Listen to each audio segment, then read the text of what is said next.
With creativity comes inventive and original ideas, a key to growth and change. The Louisville Art Association has reached out to over 6,000 people through our shows and events.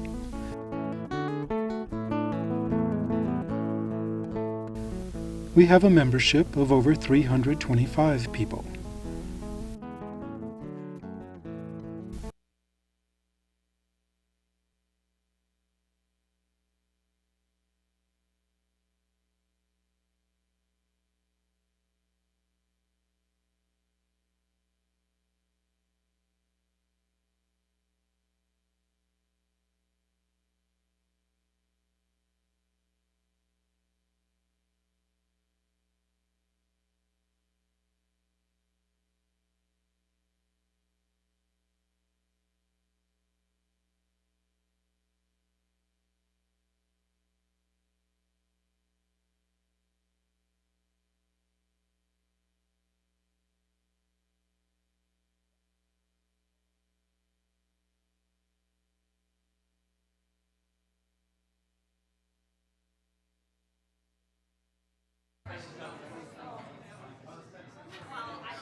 Recording in progress.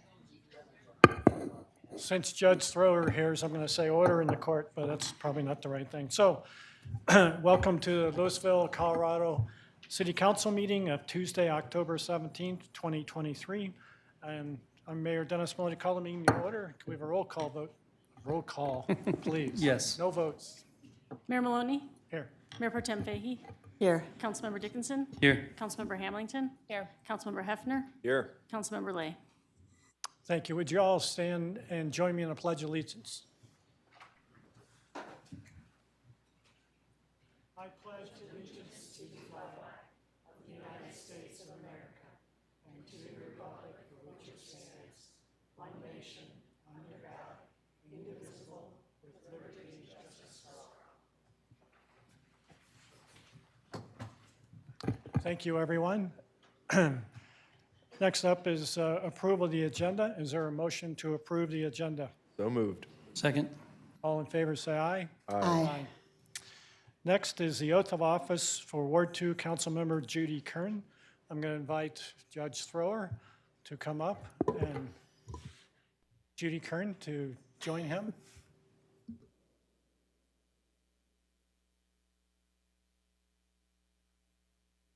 Don't want to do it twice. Right. Here we go. Thank you. You ready? Yeah. Okay, raise your right hand, please. Repeat after me. I, Judy Kern, I, Judy Kern, do solemnly swear do solemnly swear that I will support the Constitution of the United States of America, that I will support the Constitution of the United States of America, the Constitution of the State of Colorado, the Constitution of the State of Colorado, the ordinances and the Home Rule Charter of the City of Louisville, Colorado, the ordinance and Home Rule Charter of the City of Louisville, Colorado, and faithfully perform the duties and faithfully perform the duties of the office of City Council, Ward 2, of the office of City Council at Ward 2, upon which I am about to enter. upon which I am about to enter. Congratulations. Thank you. Thank you.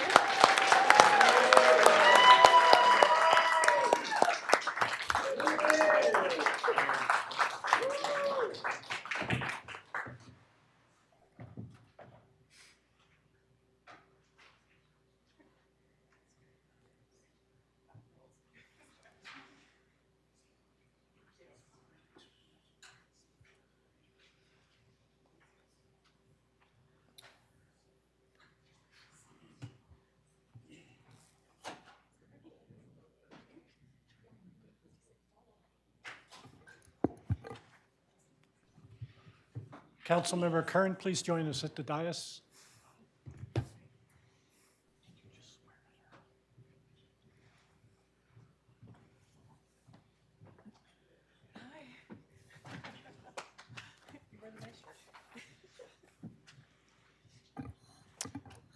All right, next we'll move on to item number 4, public comments on items not on the agenda and items on the consent agenda. This is a chance for anyone to speak on any item not on the agenda or any other items on the consent agenda. Speakers are limited to 3 minutes. Please tell us your name and if you're a Louisville resident. First up, we have Ali Garvin.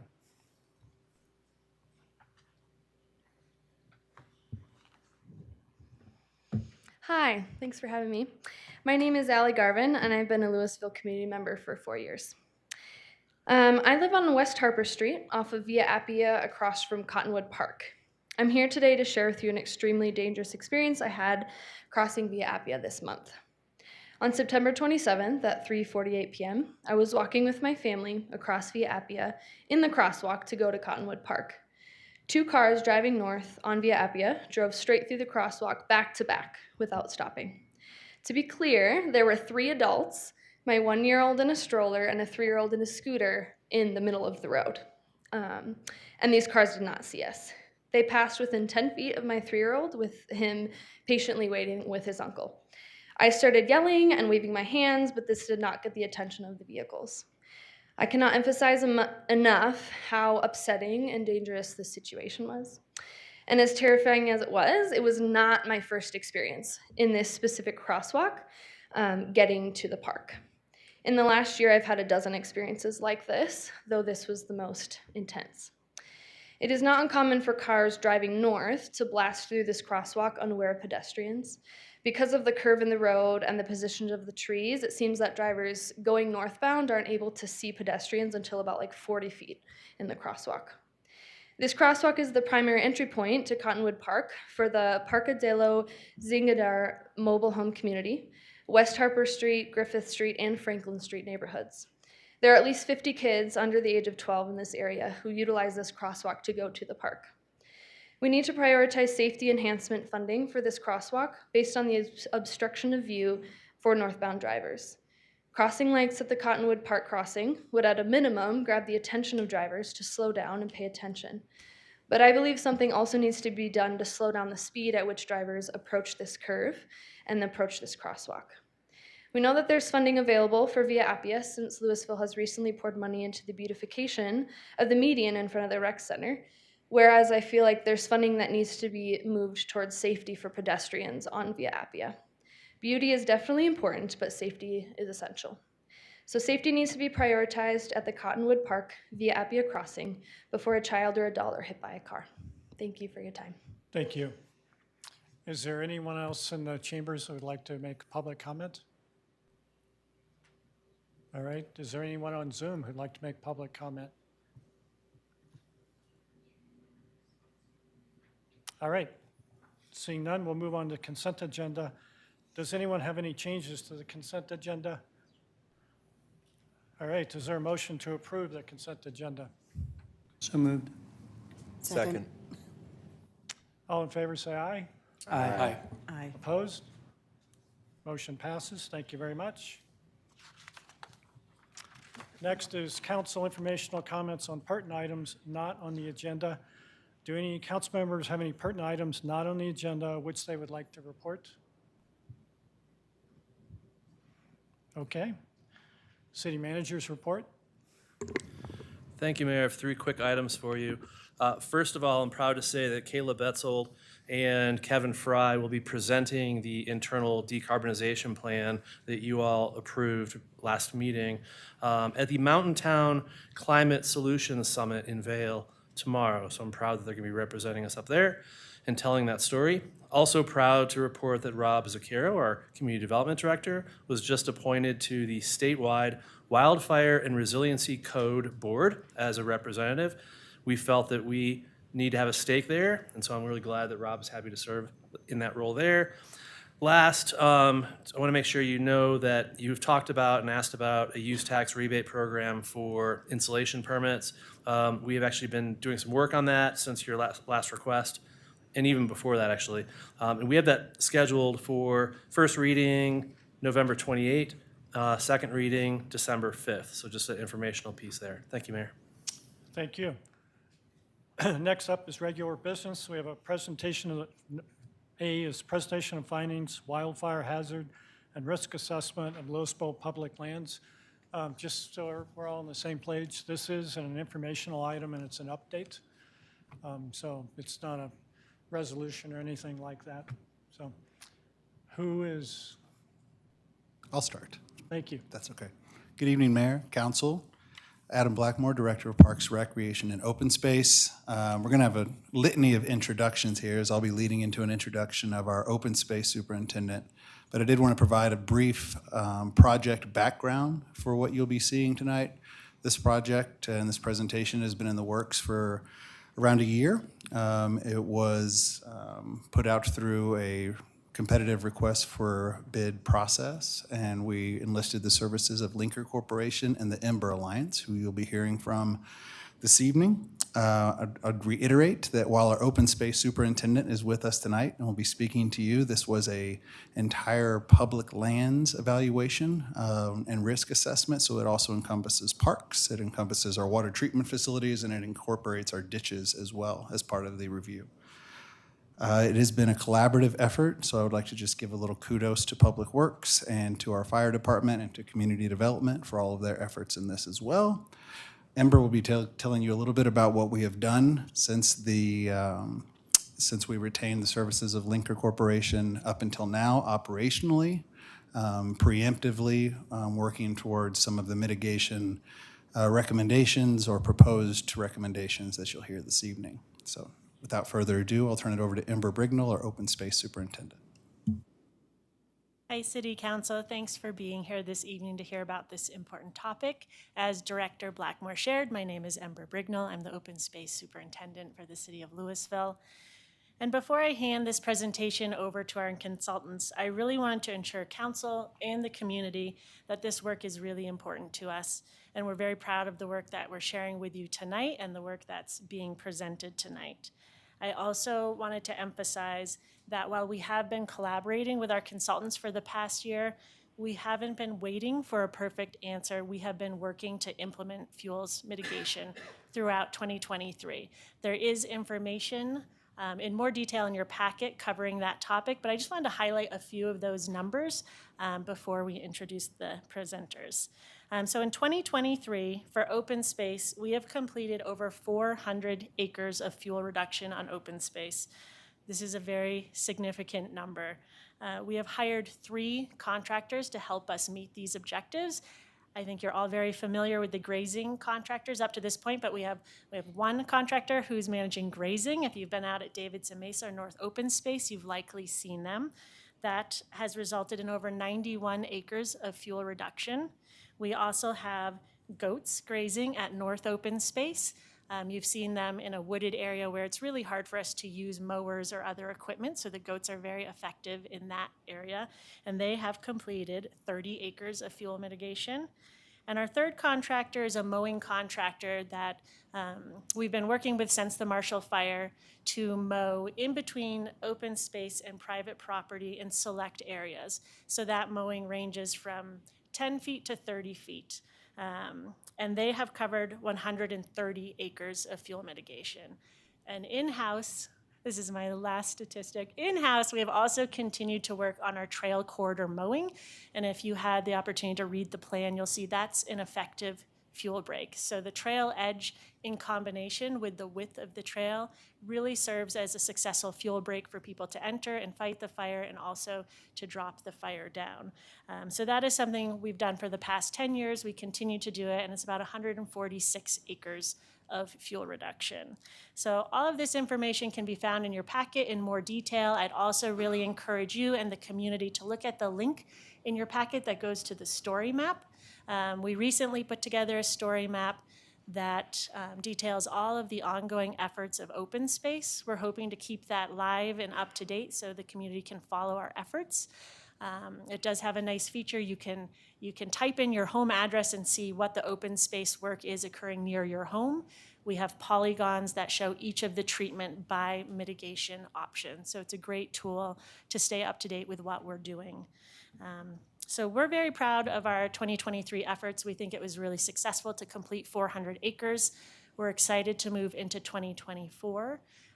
We are looking to take this assessment to really help prioritize where we are doing our mitigation efforts. So the consultant will work through this, but we've identified areas of higher risk within the community. So we would like to focus all of our efforts in those areas and then work down the list. We will also be using this plan to look at different mitigation opportunities that we haven't utilized yet to see how they fit in our program. And make sure we're finding that balance between fuels reduction and open space stewardship and management. So with that, I'm handing it over. We have two presenters tonight. On the screen, you can see Bill Safransky. He's with Linker Corporation, and Meg, who just stepped to the podium, is another consultant with the Ember Alliance. Bill will be kicking off the first half of the presentation, followed by Meg. Thank you.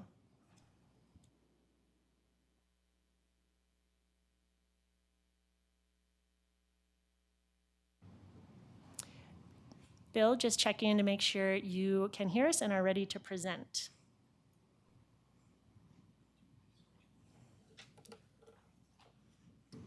Bill, it looks like your microphone's working, but we can't hear you.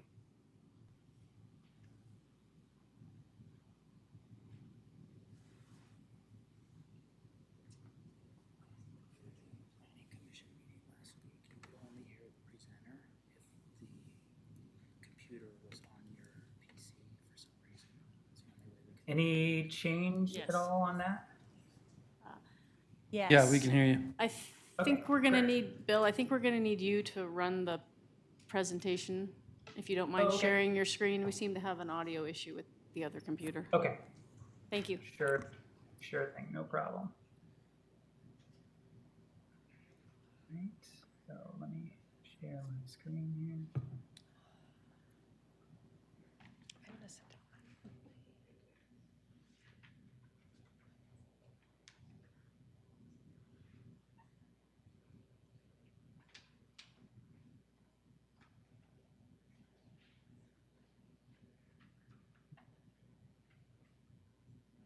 All right, are you seeing that, or are you seeing not the full screen?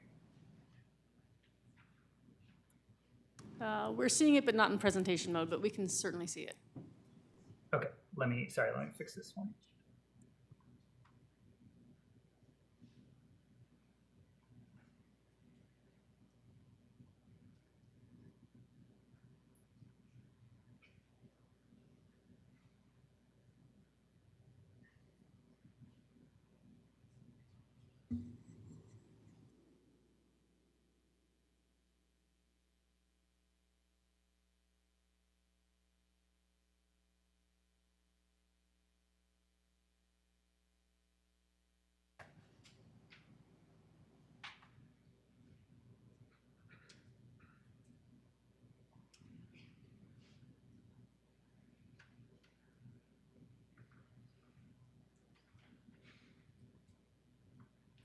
Okay, how about that? Is that full screen now?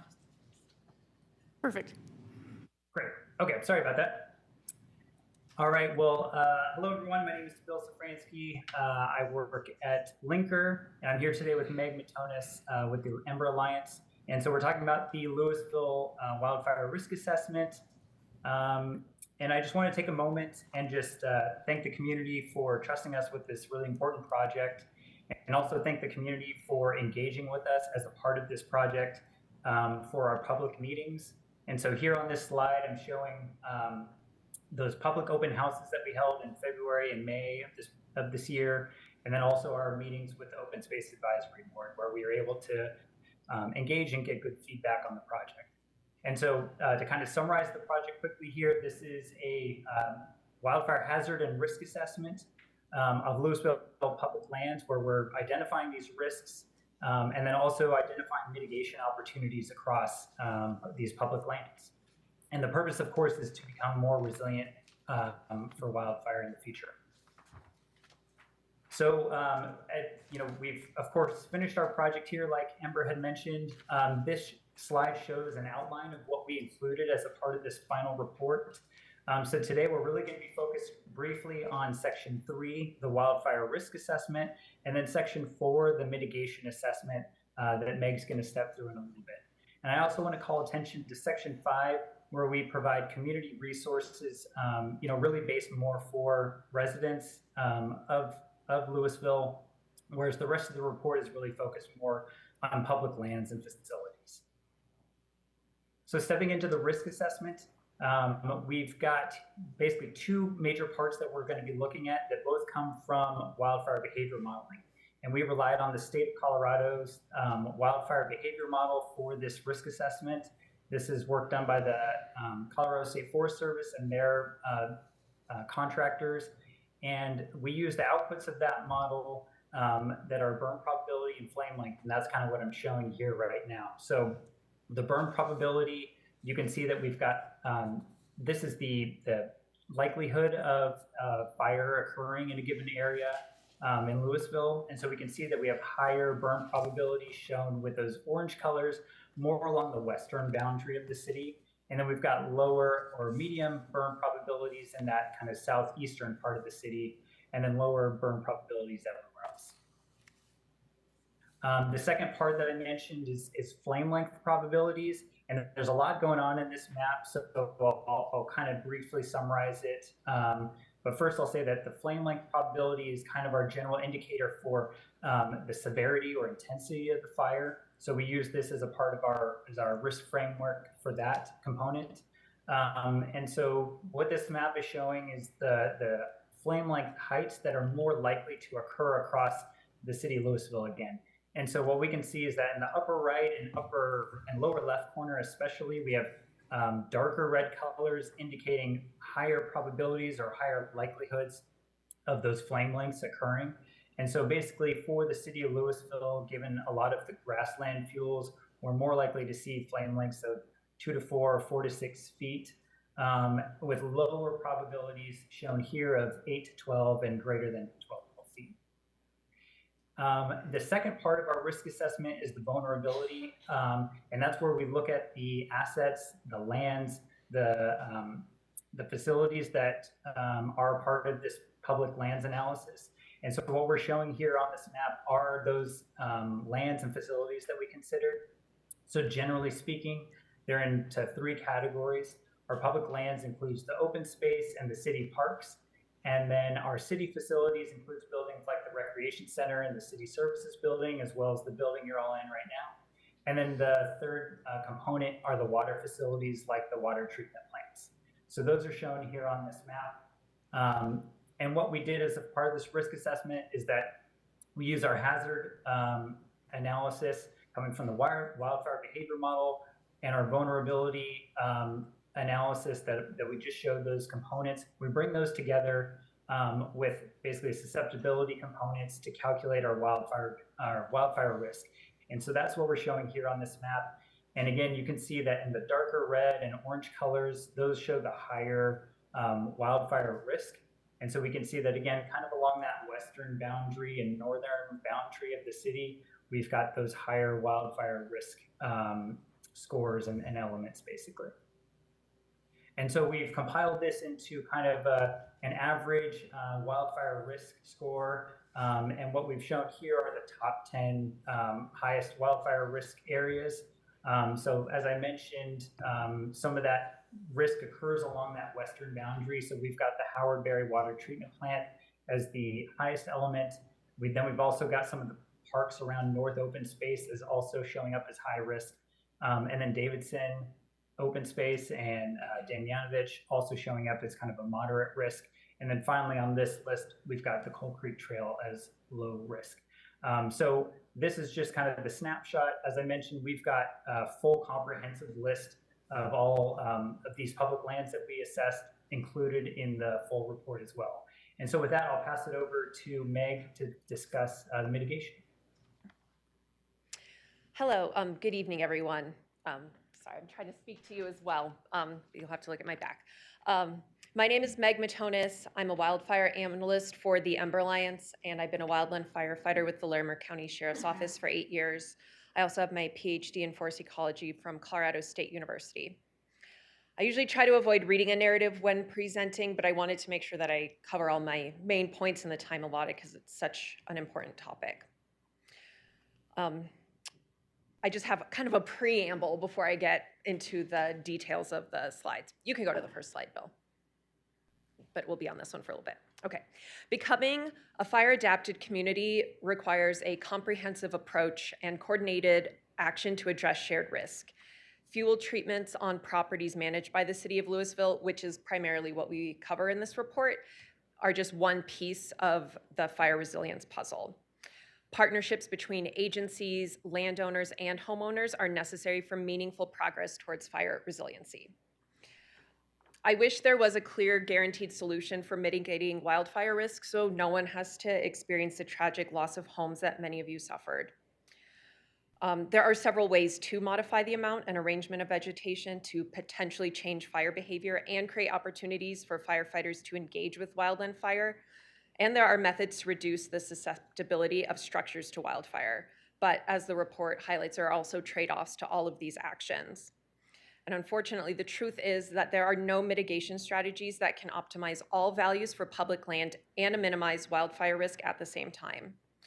Social values, ecological impacts, feasibility, cost, and likelihood of success must be considered when deciding where to conduct different mitigation options. Also, unfortunately, there are a lot of limits to the effectiveness of fuel treatments. Fuel treatments are more likely to alter fire behavior under moderate fire weather conditions. Mitigation efforts are unlikely to stop urban conflagrations driven by extreme wind speeds and fires that produce prolific embers, because fuel treatments cannot prevent embers from blowing into treated areas or surrounding structures. To kind of illustrate this point, the Wildfire Partner Program Coordinator for Larimer County Sheriff's Office, Raina Eshelman, uses a really powerful analogy to relate wildfire risk mitigation to human health. So people can do several things to reduce the risk of cancer: adequate sleep, exercise, healthy diet, and reducing exposure to toxic substances. However, even these combined actions cannot reduce someone's chance of getting cancer to zero. And the same can be said for wildfire mitigation.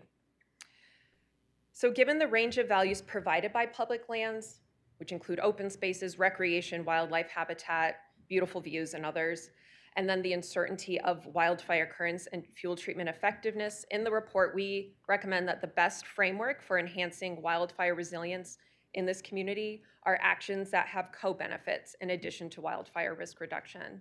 So for example, restoring native grassland ecosystems that often burn with lower intensity than grasslands that are invaded by non-native grasses like cheatgrass or smooth brome will also create wildlife habitat and increase biodiversity. Taking steps to reduce the flammability of structures can reduce their susceptibility to wildfires while also reducing maintenance costs, heating and cooling costs, and water use. Okay, next slide. In the final report to the city, we present information on a suite of mitigation alternatives, and the ones that we highlight are prescribed burning, herbicide to manage some of these non-native grasses, grazing, seeding with native species, stewardship of prairie dog colonies, which actually create really high quality fuel breaks, mowing, strategic management of woody fuels, and defensible space structure hardening and limited irrigation. We include suggestions for the types of properties where these treatments are appropriate, as you can see in this table, and we indicate where these treatments are likely to have the greatest chance of success. The report also includes a description and pros and cons of these methods that's based on scientific research and observations of wildfire behavior in areas treated by different methods. Next slide. Thank you. For each of the general mitigation alternatives, we then provide more specific guidance for how the city can implement these different treatments. And we have maps of locations where we recommend these treatments be applied. And throughout the project, I would make recommendations to Ember, and she would say, "We're already doing that." So that was exciting. The city of Louisville is already engaged in many of the activities that we recommended, and Ember already went through many of those. Another one she didn't mention, but we know is ongoing and that we highlight in the report is coordinating with ditch companies to address fuel loads in ditches that go throughout the community, some of which the city of Louisville has more direct control over, and others that will require continued coordination with the ditch owners. So based on our engagement with the city, I can confidently say that Parks and Open Space takes the protection of your properties seriously, while also trying to manage for other important values of open space. And I promise they didn't pay me to say that.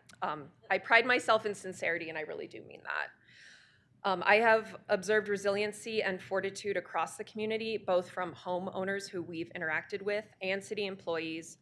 And I'm hopeful that through lessons learned from the tragic experience of the Marshall Fire, this wildfire risk assessment and other ongoing work by partners, the community can continue your journey towards fire adaptation. Thank you for entrusting us with this opportunity to support the city of Louisville.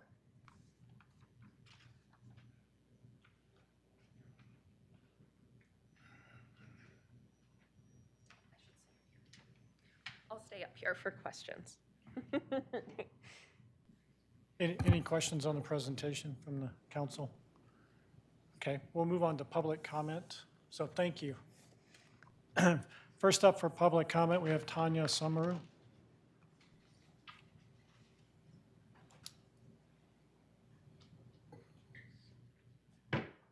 Hi, Tanya Samaru, 944 Larkspur Lane. So I want to say thank you to all the council members who came out to my house at my invitation to talk about fire hardening in my neighborhood, which is adjacent to the open space and completely burned in the Marshall Fire. I'm excited about this report, but it's the fifth one that says that we need to fire harden the homes adjacent to the open space, the very ones we're rebuilding in the Marshall Fire. I understand that mitigation in the open space is going to be controversial to some degree, a bit expensive, hard to work out, and has to be constantly done, and people have to be diligent about that. And I definitely want to see it done, but I also want to emphasize that, you know, as the report says, you also need to mitigate structures. I've spoken with a lot of you individually about the time criticalness of doing that in my neighborhood.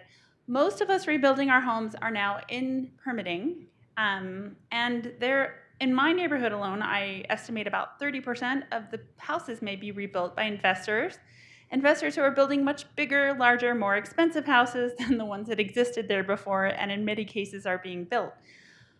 I really hope this council will do something to immediately pass WUI code, maybe in an emergency ordinance if necessary, to make sure as many of those houses as possible are fire hardened. It is cost effective. It costs between $5,000 and $10,000. And it takes the burden off. You can't just rely on this open space mitigation. So I hope the council takes that very seriously. And I'd say a lot of my neighbors support it with an opt-out for fire survivors who can't afford to rebuild, but we do have $5,000 grants. So everybody should be doing some of this in their house. I like that cancer analogy. Thanks so much. I forgot, I also had cancer. 11 years now, I survived my breast cancer that I got in my early 30s. And it's funny because I've heard a lot of people say, well, the fire was a fluke, it couldn't happen again. Well, 5 years before the Lahaina fire, there was a fire in the same area that burned some of the same houses that burned. And as a cancer patient, I've officially been declared cured from my cancer. But I tell you, I do not act like I'm not going to get cancer again. I absolutely mitigate my risks, and I'm very careful with my health. And I hope the city will take the same due care to make sure that we aren't harmed again by something that happens, blows out from the west, whatever fire comes along, and that we're all going to be a safe, resilient community. Thank you. Thank you. Next up, we have Joshua Cooperman. Mr. Cooperman, you should probably sit closer given the number of times you're going to be stuck. Sorry. Josh Cooperman. I live in Louisville. First of all, I'd like to thank the council and the city for getting this report done. I think it's really good information for the city to have. I'd like to say I'm very supportive of doing wildfire mitigation on our open spaces. And I'm glad that we have information so that we can implement it using a science-based approach with best practices. And I'd also like to say that I think it's quite important that we do it in an ecologically sound way, which I think is in a part included in our charter, but also because I think it's important to consider that our open spaces are places for wildlife as well. Echoing the previous speaker, I do think we should do more than mitigation on open spaces. I agree that we should adopt elements of the WUI codes that are appropriate for Louisville, especially for parts of Louisville that have high risks. And I also, I think that we should also very much think about fire hardening existing structures, at least at first through education and incentives, but perhaps eventually through some kind of requirements. Lastly, I'd just like to say one thing which I feel like is kind of left out of the report, and that is that mitigating climate change is also mitigating wildfires.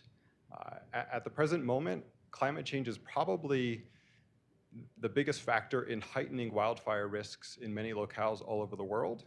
So I think part of our mitigation efforts should be simply mitigating climate change so that wildfire risk is not increasing with that as well. Thank you. Thank you. Anyone else in the chambers? Seeing none, we'll go to Zoom. First up, we have Lisa Hughes. Hi, sorry, I was having trouble unmuting.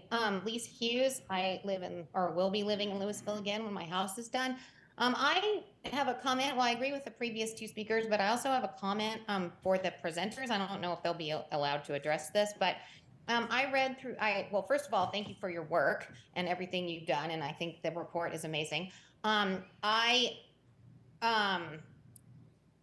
was reading through the full report, and I did not see the hillside open space, which is north of Via Appia, just across the street from the rec center and extends westward, on your list, not of high priority, but on your list at all. And I'm just concerned regarding that area and what recommendations would be for that area. It was an area directly surrounded by fire neighborhoods that were burned. So I don't know if you can answer that, but I did not see it on anywhere in the report. So I just was wondering if it got overlooked or it was included in some other open space. That was basically my comment. Thank you. Thank you. Next up, we have Larry Donner.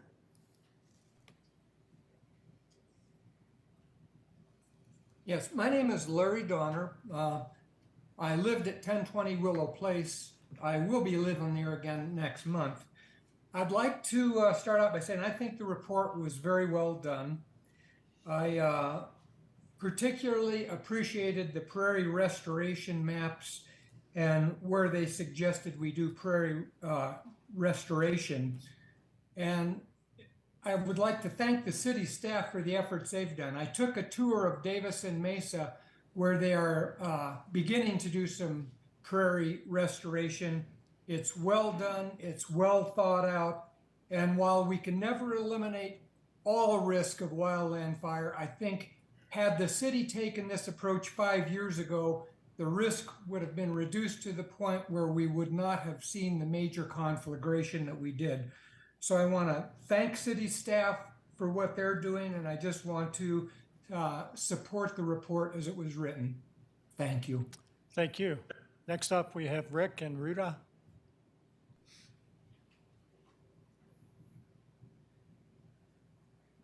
Okay, hopefully you can hear me. This is just going to be quick. I like the report. My name is Richard Ratajczyk. I live right across from Davidson Mesa there, not too far from Larry's home.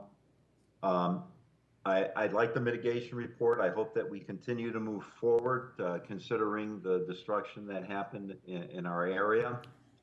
I just wanted to make a comment, and I agree with Larry. If this was taken seriously a number of years ago, and as I always mention, I've been here for 30 years, and for decades, there was a concern about mitigation and fire, and it was always handled, except for the past 5 years, we were more concerned about allowing the grasses to grow. And I think by allowing that to grow, we probably put more toxins and pollutions in the soil and in the air than we would have done had we just cut the grass and moved forward the way it is. So I haven't read the full report. I look forward to actually looking at the report. I'm glad that this is something that's taken seriously, and I hope that the city council actually continues to take it seriously and doesn't neglect funding the mitigation that we need to do. That's it. Thank you. Thank you. Any other public comments? All right, seeing none, we'll bring it to council. I'm going to take the opportunity. So Director Blackmore, there was a question about the hillside open space. Is there someone who can answer that question? Yeah, I can do a quick first answer on that, which is that, without having to pull up the maps directly in front of me, I can almost guarantee that we did look at hillside was that open space or park off of Via Appia by the rec center. What likely occurred is that in the updated wildfire modeling, there might have been limited wildfire risk modeled in the wildfire behavior model, and so it might not have shown up in the table included in section 3 of the report with an associated risk value on it. Thank you very much. So first up is Mayor Pro Tem Fahey. Thank you. I just wanted to add to that the hillside neighborhood on the map is directly south of the Enclave neighborhood, which was included in the evaluation. So I think they were just combined into one neighborhood and not listed out as two separate neighborhoods, because they are on the map. And I will add my thanks to everyone who was involved with this report. I think it was very thorough. It's a great first step. I think there are several steps that we need to take based on the information that we're getting from this report. I would like to see more mitigation done in the WUI. I walked along Davidson Mesa just on Sunday, and the grasses there up against the fences is about 3 feet tall. So that's something that we need to start working on more regularly, is getting those grasses that border the neighborhoods mowed or somehow mitigated. I'm also building my house back in a fire-safe way, and I encourage everyone else to do the same. Thank you. Others? Councilor Dickinson and then Councilor Hefner. Yeah, I'm curious. I know that one of the benefits to prescribed burns is getting rid of non-native grasses, and that. So we had a uncontrolled burn, but one of the things we noticed, right, is we did do, if you will, a burn through a lot of our open space. Are we noticing benefits to that, to those grasses? I would hope that if a controlled burn does it, that this burn did something there. Are we noticing anything better with the cheatgrass and other things that were there? Yeah, I can add a couple comments to that. We have had a consultant come through to do a vegetation survey following the fire, and they did see a mix of a flush in weeds as well as native. So that's common after a fire. Sometimes the heat from the fire will release non-native species, but we can say the litter, the ground litter and materials were consumed and reduced. So there is reduction in fuel loading in that way. And then we continue to work on monitoring and reducing weeds through all of our practices with integrated weed management. And then I know we're not getting today to, exact practices next year and exactly how to implement all of this. But one of the things in the report is that Louisville does not do any prescribed burning, and it's one of the main things. Is that something that's going to come back as an option, or is that one, I'm not sure if that's, one of the things to think about is just sort of the trauma effect, right? That having any sort of fire, even a barbecue, is triggering for some people. It's known to be a good tool, but is that something that's going to come back to us as a possibility in some way or some location, or is that kind of off? Well, I think that the beauty of this report is it gives a variety of options for, primary or secondary, tertiary treatment options and the pros and cons of all of them. So I think that as we move into next year with this report in hand, I think that'll be a decision based on a number of factors. If there's something that's equally as viable and or, kind of what the general temperament of the council, budget, community all aligns with is that particular item. Well, I guess that's a bigger question I have, Mayor, is just how much of this is going to come back to us? So great report, absolutely fantastic. One of my favorite things is we're already doing a lot of the work.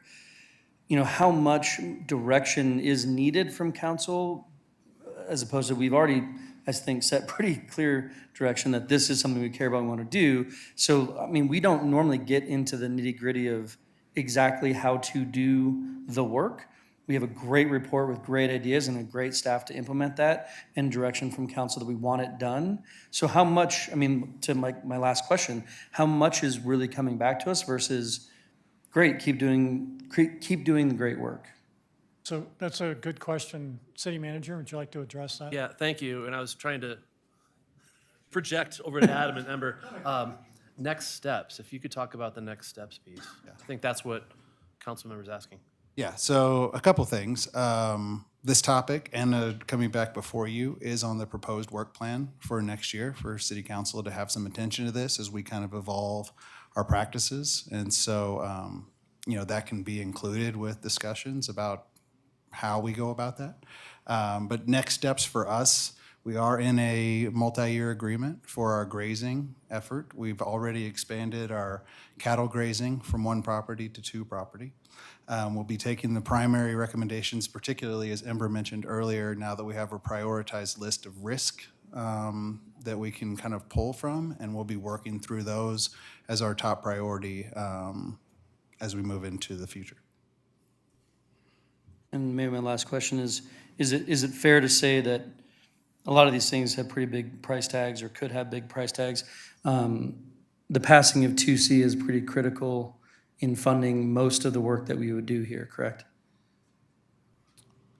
That sales and use tax does fund the entirety of our open space operation, yes. Thanks. Councilor Hefner? Yeah, thanks. Councilor Dickinson asked almost all my questions, so I will mainly just express my thanks for a really thorough and well-done report, and also how encouraged I am to hear that the city has already taken a lot of steps on some of the recommendations, and that sort of the things we've done already have been validated by the report recommendations, I think is really, really commendable and really important. So thanks for all the hard work on this. Others?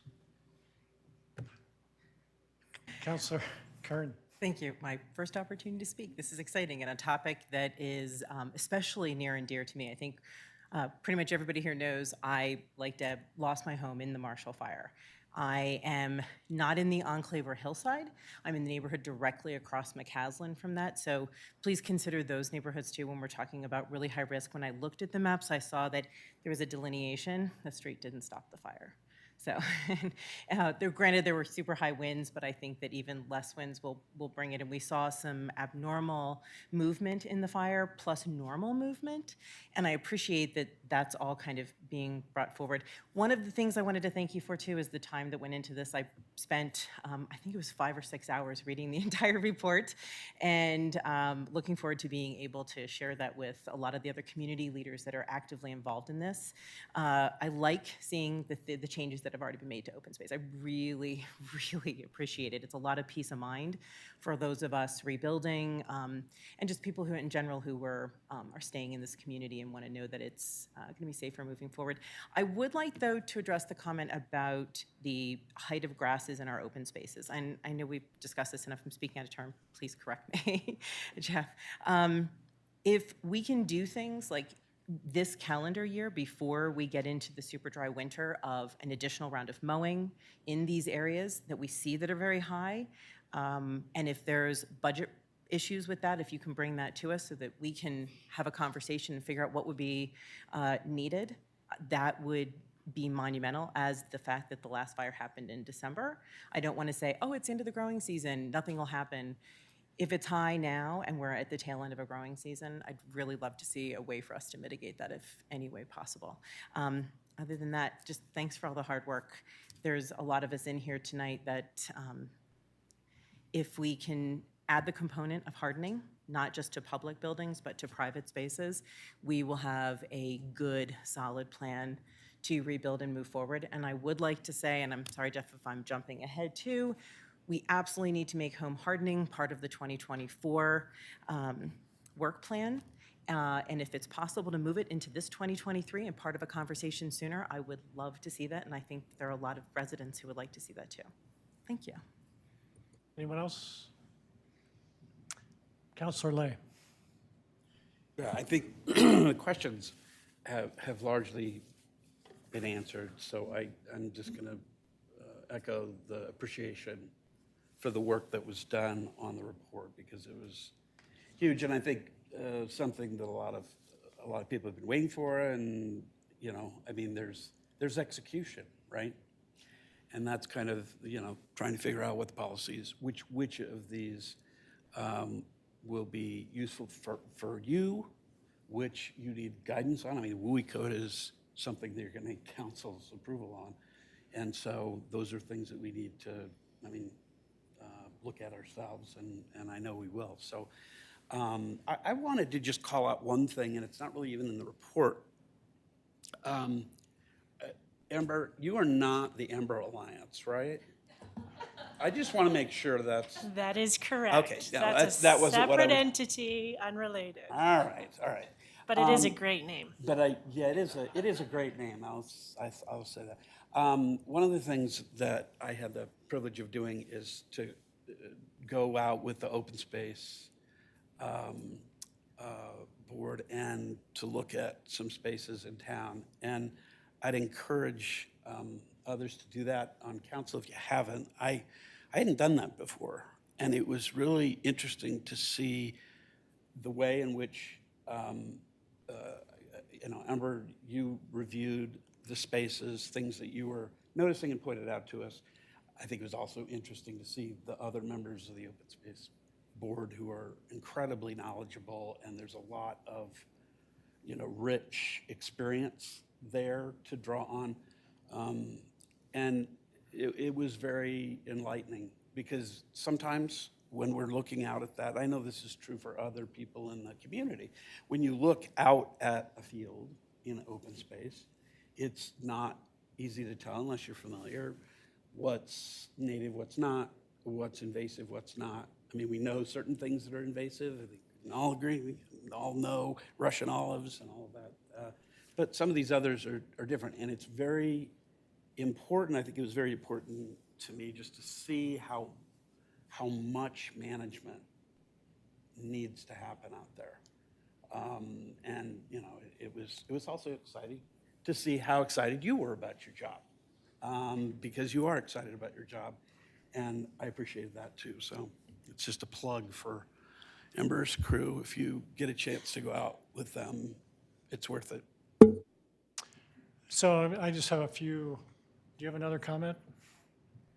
Go ahead, and then I'll do a wrap-up comment.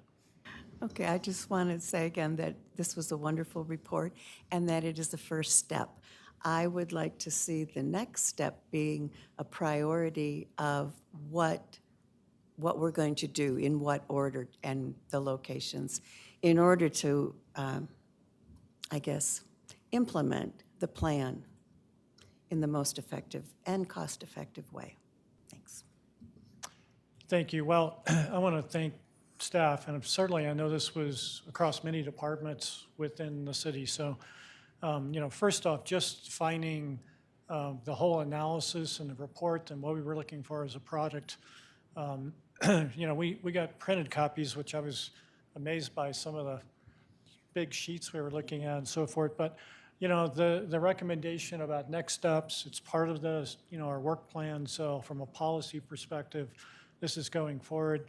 As Councilor Dickinson mentioned, we do have a ballot issue for open space out there that will help fund a lot of these things, especially the renovation of a lot of these, getting rid of some of the non-native species and so forth is very, very expensive. But anyway, I think thank you for the informational item tonight. And council looks forward to meeting with you again and next year. I know you've laid out the steps, very effectively, so thank you very much.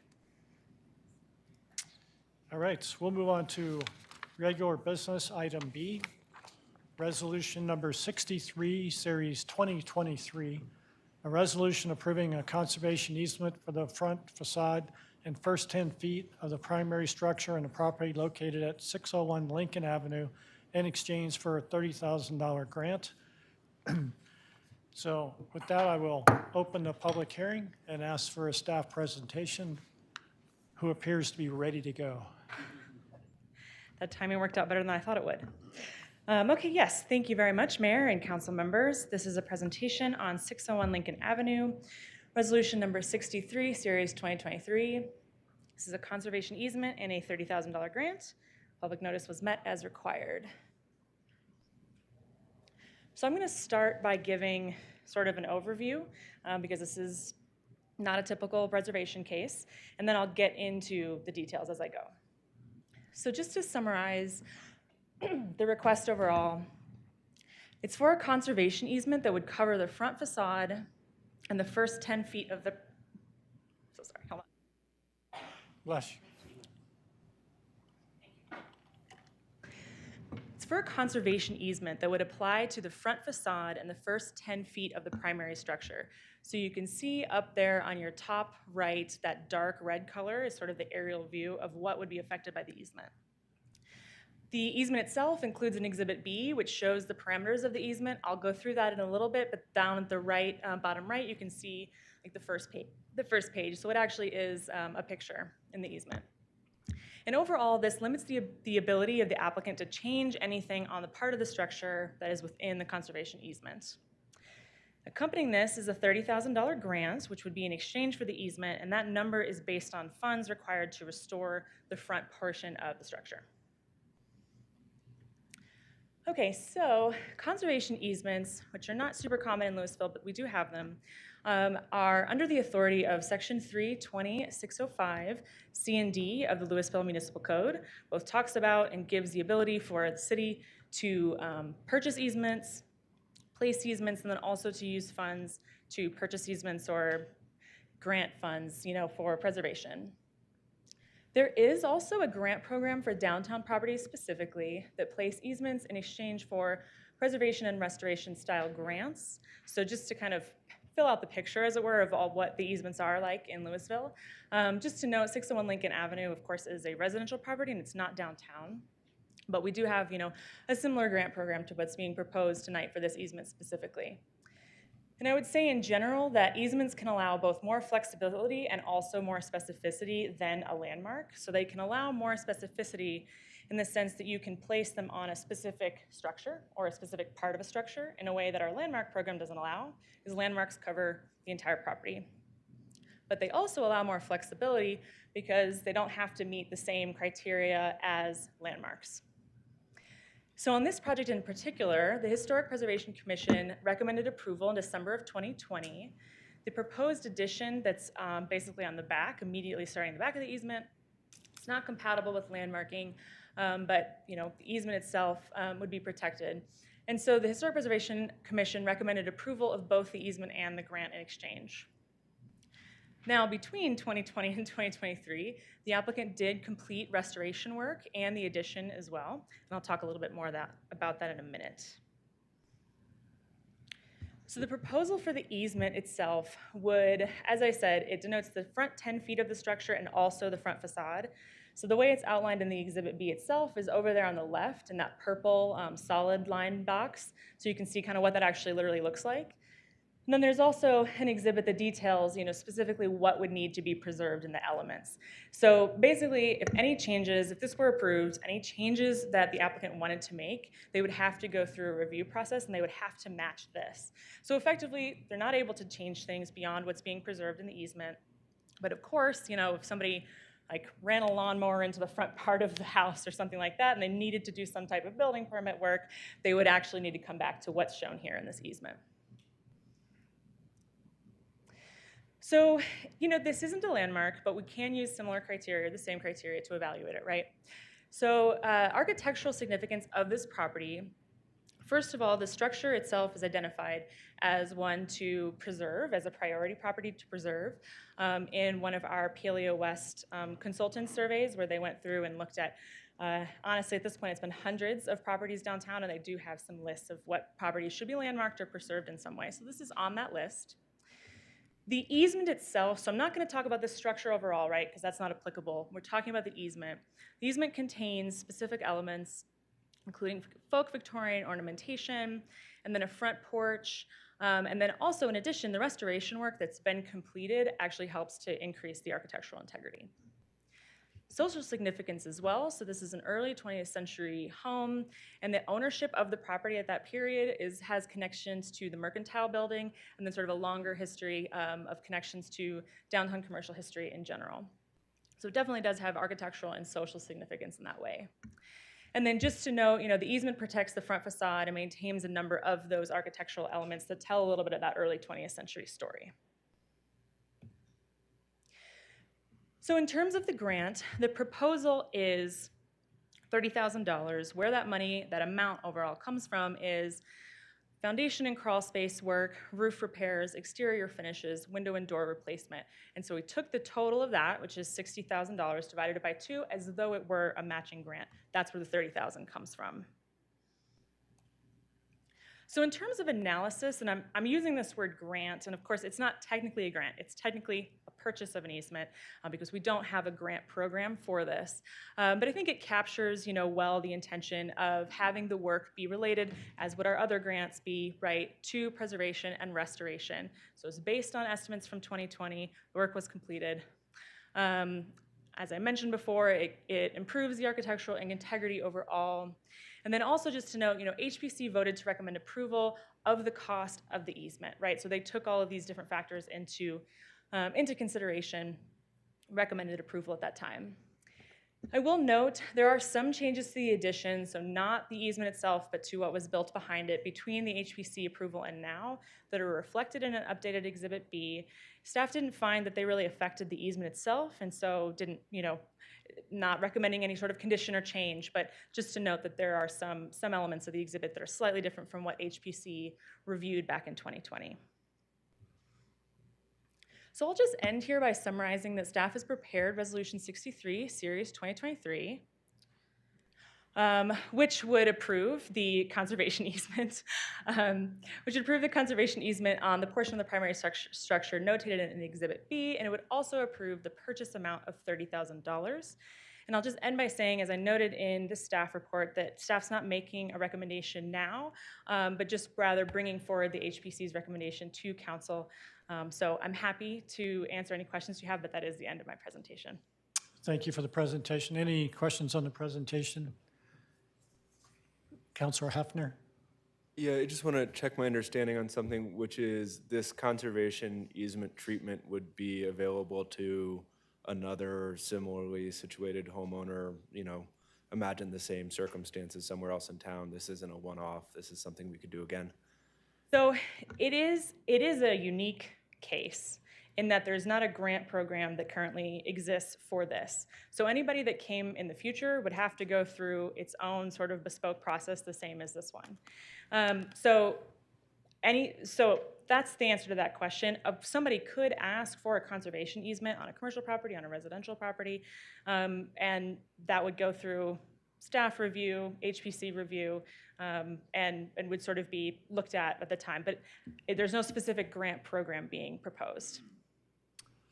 Director Scarl. Yeah, thank you. If I could add to that. Just a little more context for those of you who aren't as familiar with our historic preservation program, because you don't see this all the time. You only see the landmarks. But within our Old Town overlay zoning, we have 2 categories of zoning incentives. And one of them is a facade incentive to preserve facades just like this. So typically, the incentive that we've had in our code for many years is that if you preserve the front facade in this manner, you are eligible for density bonus, a floor area ratio, a lot coverage bonus, which this applicant took advantage of also. So they received the zoning bonuses. Back in 2020, when we were working with this applicant, there was a question about our code, and the question is if you have one of these facade preservation incentives, there's nothing in the code that says that gets preserved in perpetuity. So we're giving so theoretically somebody could come back and alter the front facade. So the idea was maybe we want to have a program where we also incentivize putting easements on the facade. I think HPC back in 2020, when they looked at it, they thought this could be a good case, but they weren't interested in looking at it as a formal grant program. So I just wanted to give that background of, you know, how we'd have the zoning incentive. As you know, we do have the Old Town Overlay zoning code amendment project that got delayed because of the fire. So that could come back and address I think my recommendation is, rather than making this a formal program, that we would look at revising our incentive program more comprehensively with the Old Town Overlay zoning rewrite. Which would be a future item. That would be a future item. We're not, yes. yeah, so codifying it makes sense, but that's not something we're addressing tonight. Yeah, so let me just,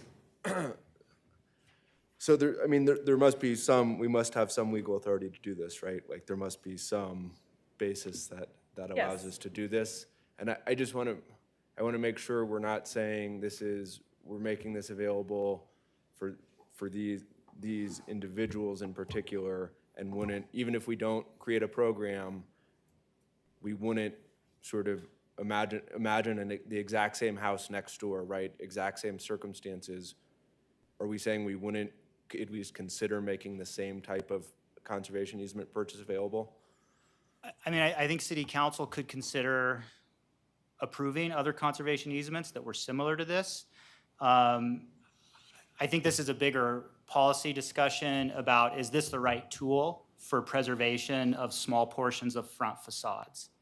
I think there might be better ways to address that with the Old Town Overlay through incentives that we're exploring. But we have the legal authority with which Amelia outlined within the city ordinance. So you absolutely have the authority to purchase conservation easements on commercial and residential historic properties.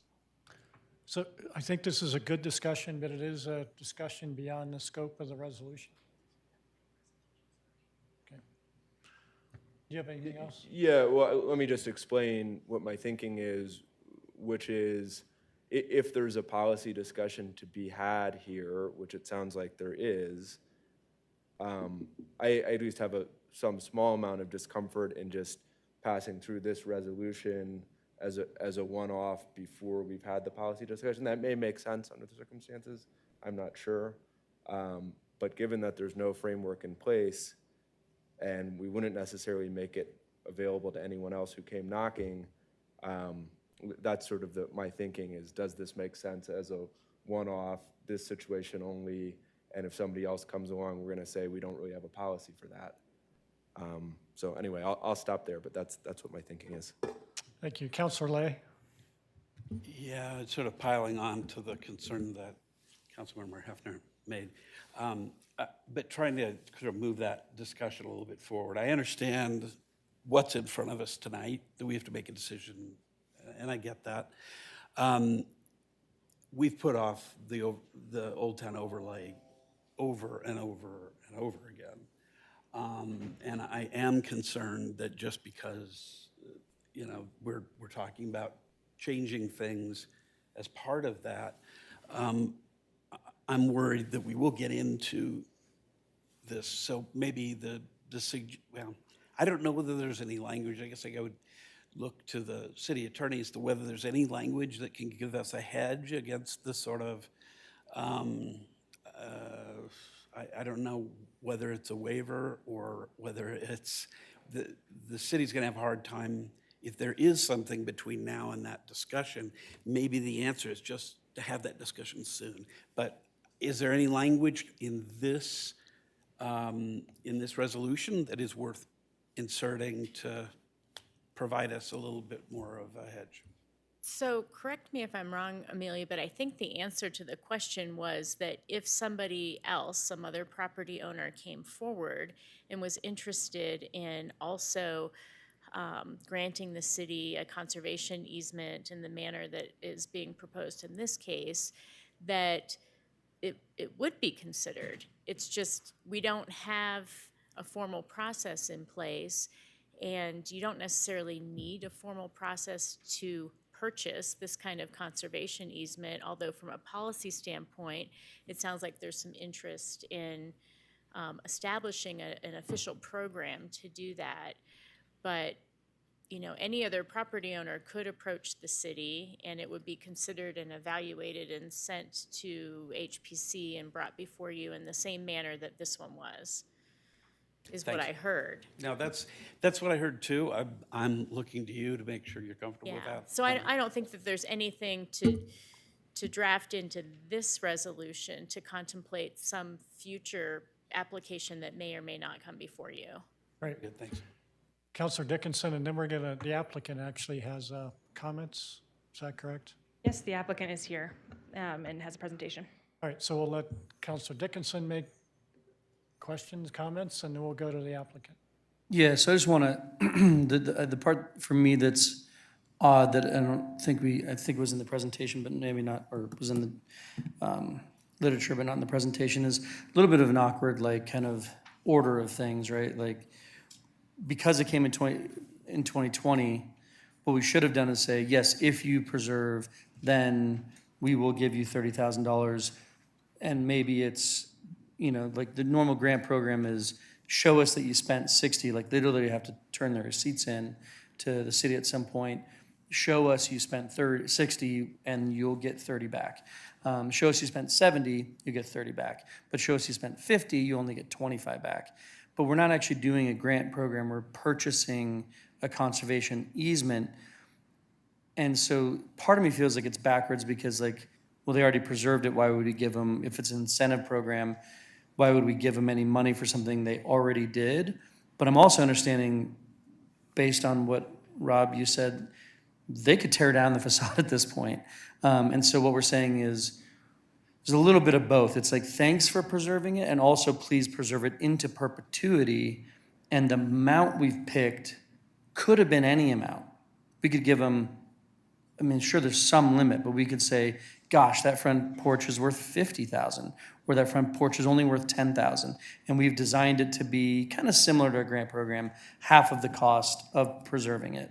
Am I getting all that pretty right? Yep. Okay, so I think I'm comfortable with it. I mean, I think in the end, I can support this in that it is important to me and to our community, and I think to this council, that we preserve these facades. And as you walk down the street, it's another big part of it, as you walk down the street, while there is an addition on the back, there is a very familiar feel as you go down and you see this old building on the front. So I think this is something I can support. I think to your point, Dietrich, you know, I will be more comfortable when we somehow codify this concept a little bit more solidly, but I'm okay with the idea of making, I wouldn't call this an exception, but doing something a little bit outside the norm, and then saying, well, let's make that the norm then. Let's make this an easier process. If this is something we like and we did for a good reason, let's make this a pretty easy thing to do in the future. As opposed to having everybody come in and do this weird thing over and over again. We want to say, we like this is good, let's do it again. And I think if we vote this down tonight, then we're saying we don't like this, so definitely don't codify it. As opposed to saying, well, we're going to vote it down until we codify it, then you can bring it back and we'll vote yes. So I think if the intention is to make this, is that we like this, I think I'm comfortable saying yes to this one, and let's move forward and make this easier in the future, so that the next applicant, and again, the last thing I'd say is that someone can come forward and do this again. It's not that they can't. In our current system, this could come before us again without changing any policy, without rewriting anything. This could come before us again, so they can get equal treatment. It's just maybe not the right way to do it. I think agree with you that not the right way to do it. So do we want to have the applicant make some comments?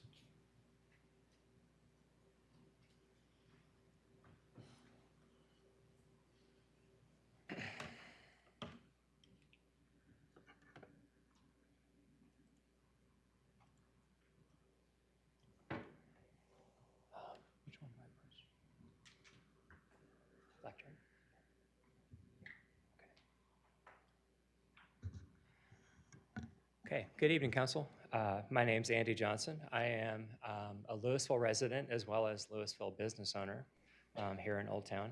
I am joined by homeowner Roger Green, who's sitting behind me, who will have a few words at the end of my presentation, and we're both really glad to be here and talk about this. Being a frequent flyer of the Historic Preservation Program, having many applicants over a couple decades now, specifically more when the program was enacted. I think that whenever we have something new to talk about in terms of a process, we can go down a lot of rabbit holes. We can get mired in details and lose sight of the bigger picture. We have an amazing historic preservation program that is unprecedented in the United States. And I think the big picture is that it's volunteer-based. It is entirely around providing incentives and rewarding those who want to save our structures in their entirety, in their parts, however that is. And I think the flexibility and the way we go about it is unique. I can't emphasize that enough. And if you're not familiar with the program, I know there are a few members who have actually gone through the program firsthand. It really is special. So we evaluate these on a case-by-case basis every single time.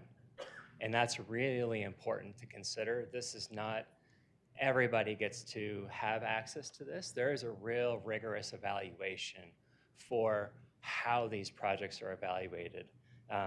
So not to try to turn an application into a policy discussion, as we've already kind of ventured into, let's talk about this home. I love talking about architecture with you. I feel like anytime we ask for money, you deserve to have the full story, so here we go. All right, so this home is on Lincoln. It is about mid-block between Pine and Hutchinson near Louisville Elementary. If you are familiar with Old Town and have ventured up and down Lincoln, this is one of those homes that has probably always stood out because it is one of the only ones left with the amount of Victorian detail that is intact, and actually it was maintained incredibly well over the years. These are some images of the home prior to the sale to the Greens. This is probably the state that you remember it in for the longest period of time. And all the detailing that did happen on this incredibly small home, yet rich with architectural detailing and history. We have very few other homes that have this kind of character in Old Town, and it was truly an honor to be asked to work on this home and be able to find a good solution for its long-term life. As many of you know, our oldest records are oftentimes our county assessor records, which happened around mid-century. 1948 tends to be that year. This is a photo of that home with a plan diagram of how the home had been added onto over the years. You can see eraser marks, you can see different pen marks on the plan showing how this home kind of added on. Very much in a Louisville way, very iterative. This home dates back to what we believe is 1905. The existing site plan looked like this, with very significant architectural features on the front porch and the front of the home. As you went back kind of towards the rear of the home, it had a very serious case of remodelitis. It had lots of additions and lots of kind of covering up of what the original structure used to be. We do believe that the detached building was an original garage turned into a studio. All sorts of fun things happen on this site. The original floor plan looked like this. It is full of lots of small individual rooms, not really matching what we do with contemporary living now, with more open floor plans, a little bit more connectivity between living, kitchen, dining, even bedroom spaces. So it was functional for the previous owners, who were just a couple enjoying this home over a few decades, but it had started to kind of outlive its lifetime in its finishes and kind of the character of the spaces and really the quality of the spaces. I'm drawing a line here showing where that 10-foot line is that we use as a preservation line, not a landmark line, but a preservation line. That's kind of a code distinction that Director Zucchero touched on. And then some of the existing elevations of this building as we did the historic structure assessment. We always document the home in its entirety with elevations and plans, again, showing the line of that preservation, that first 10 feet of the structure. When we do a historic structure assessment, we codify the plan. So when you see lots of colors on a historic floor plan, that means there are lots of additions. The two original and most important parts of the home is the large red area indicating the original home and the yellow front porch. Both of those we presume were built at the same time. There is a pink section in the back that we do believe was a rear porch, but it was entirely surrounded with additions over the decades. As we evaluated the structure, knowing that this was something we wanted to bring before HPC and council as a, presumably at that time, a landmark project with hopefully a grant request as well as an alteration certificate. We knew that there were parts of this building that had to go away. So we indicated those in red in a diagram that we presented to HPC. Basically eliminating the remodel-itis portion that I mentioned previously. Again, looking at that 10-foot preservation line, that's going to be a theme that we'll talk about throughout this presentation. And then we started schematic design. And we started to look at, okay, how do we work with this home so that we can save it in its entirety, basically everything that wasn't being proposed to be demoed. And we ended up with something that ventured into weird and bizarre and also complicated, and it really did not work with the existing structure. It did not create a floor plan that was usable by the Greens or really presented itself to the street in any pleasant way. So we went back to the drawing board. This leads into what we presented to the Historic Preservation Commission, and we took a big step back and we said, all right, here's our existing house. What do we do with the program that's being presented to us to make this livable for a family of 4 and bring it into this next century? And so we did a diagram of the addition and how we could work with the existing house, quickly realizing that the front of the building was our priority. Everything behind it was going to be very difficult to save in a meaningful way. So we shifted our attention to focusing on that back portion, looking at that magic preservation line, adding most of the program behind that line and trying to preserve and keep that precious part of the building as intact and forward-facing and dominant as possible, even though we were proposing a fairly significant addition to the back. Again, looking at the north elevation preservation line, and then looking at 3D images that we put into the photo of the neighborhood. Geolocated it, made it very accurate, and you can see that the home still presented itself very well in its kind of originality. However, it had parts of that new addition that were kind of bigger and sort of mimicking what was going on beyond. We liked the design. However, in our discussions with staff, we discovered that this was not a landmark candidate at this point. We were into a preservation candidate, and we ventured into that kind of nebulous zone within the Historic Preservation Code of preservation. And it is very undefined. And really, we kind of looked at this as, hey, this is an opportunity to define preservation and to go through the effort of saving a structure like this, a 1905 home, all of the money expended, all of the effort to shore up and preserve this home seemed like it needed or deserved some kind of recognition. It may not look like the landmark program, but it could be similar.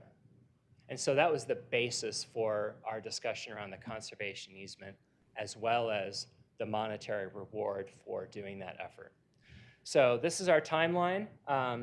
Started in October of 2020 with an application. We went through discussions. We ended up with a Historic Preservation Commission meeting at the end of December, had an approval for recommendation of the conservation easement, and also had the historic demo request approved as well, which was demoing that portion that we looked at earlier.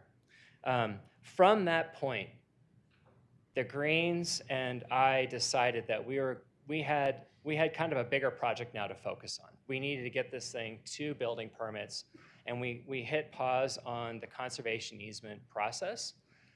There were some other things that needed to happen in terms of providing documentation, checking to make sure that that this was going to be doable with the lender, and topics like that came up. So we decided to say, okay, let's just focus on getting this to the finish line. And we started to kind of do minor revisions. We looked at the front facade. We said, hey, we don't want a big gable looming over this front facade. So we tried to look at limiting that gable front and look more at kind of a broad face that sloped up with a roof that ran in the north-south direction. And so my point in illustrating all this is that we kept making steps to position the historic part of the home in a better light. We went through color studies. We tried a dark scheme to see if that was going to fit with the home, and went through a number of studies. We basically kind of designed this thing maybe 3 to 4 times, almost in its entirety. And it was a fun exploration and process to really discover what this house wanted to have happen. So we did a lot of work. And so from there, we said, all right, we're getting close to construction documents. We submit it for a building permit, and we're into construction, and we start looking at what our final building looks like. And so these are screenshots from our construction documents. The building starts to take on a little bit more of a background role to that historic home.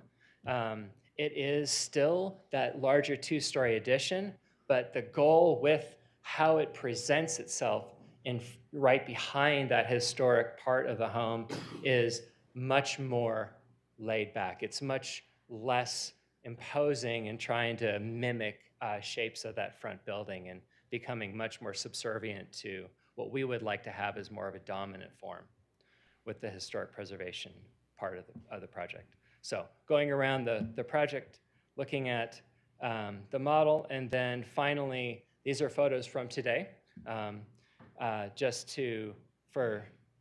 out of respect.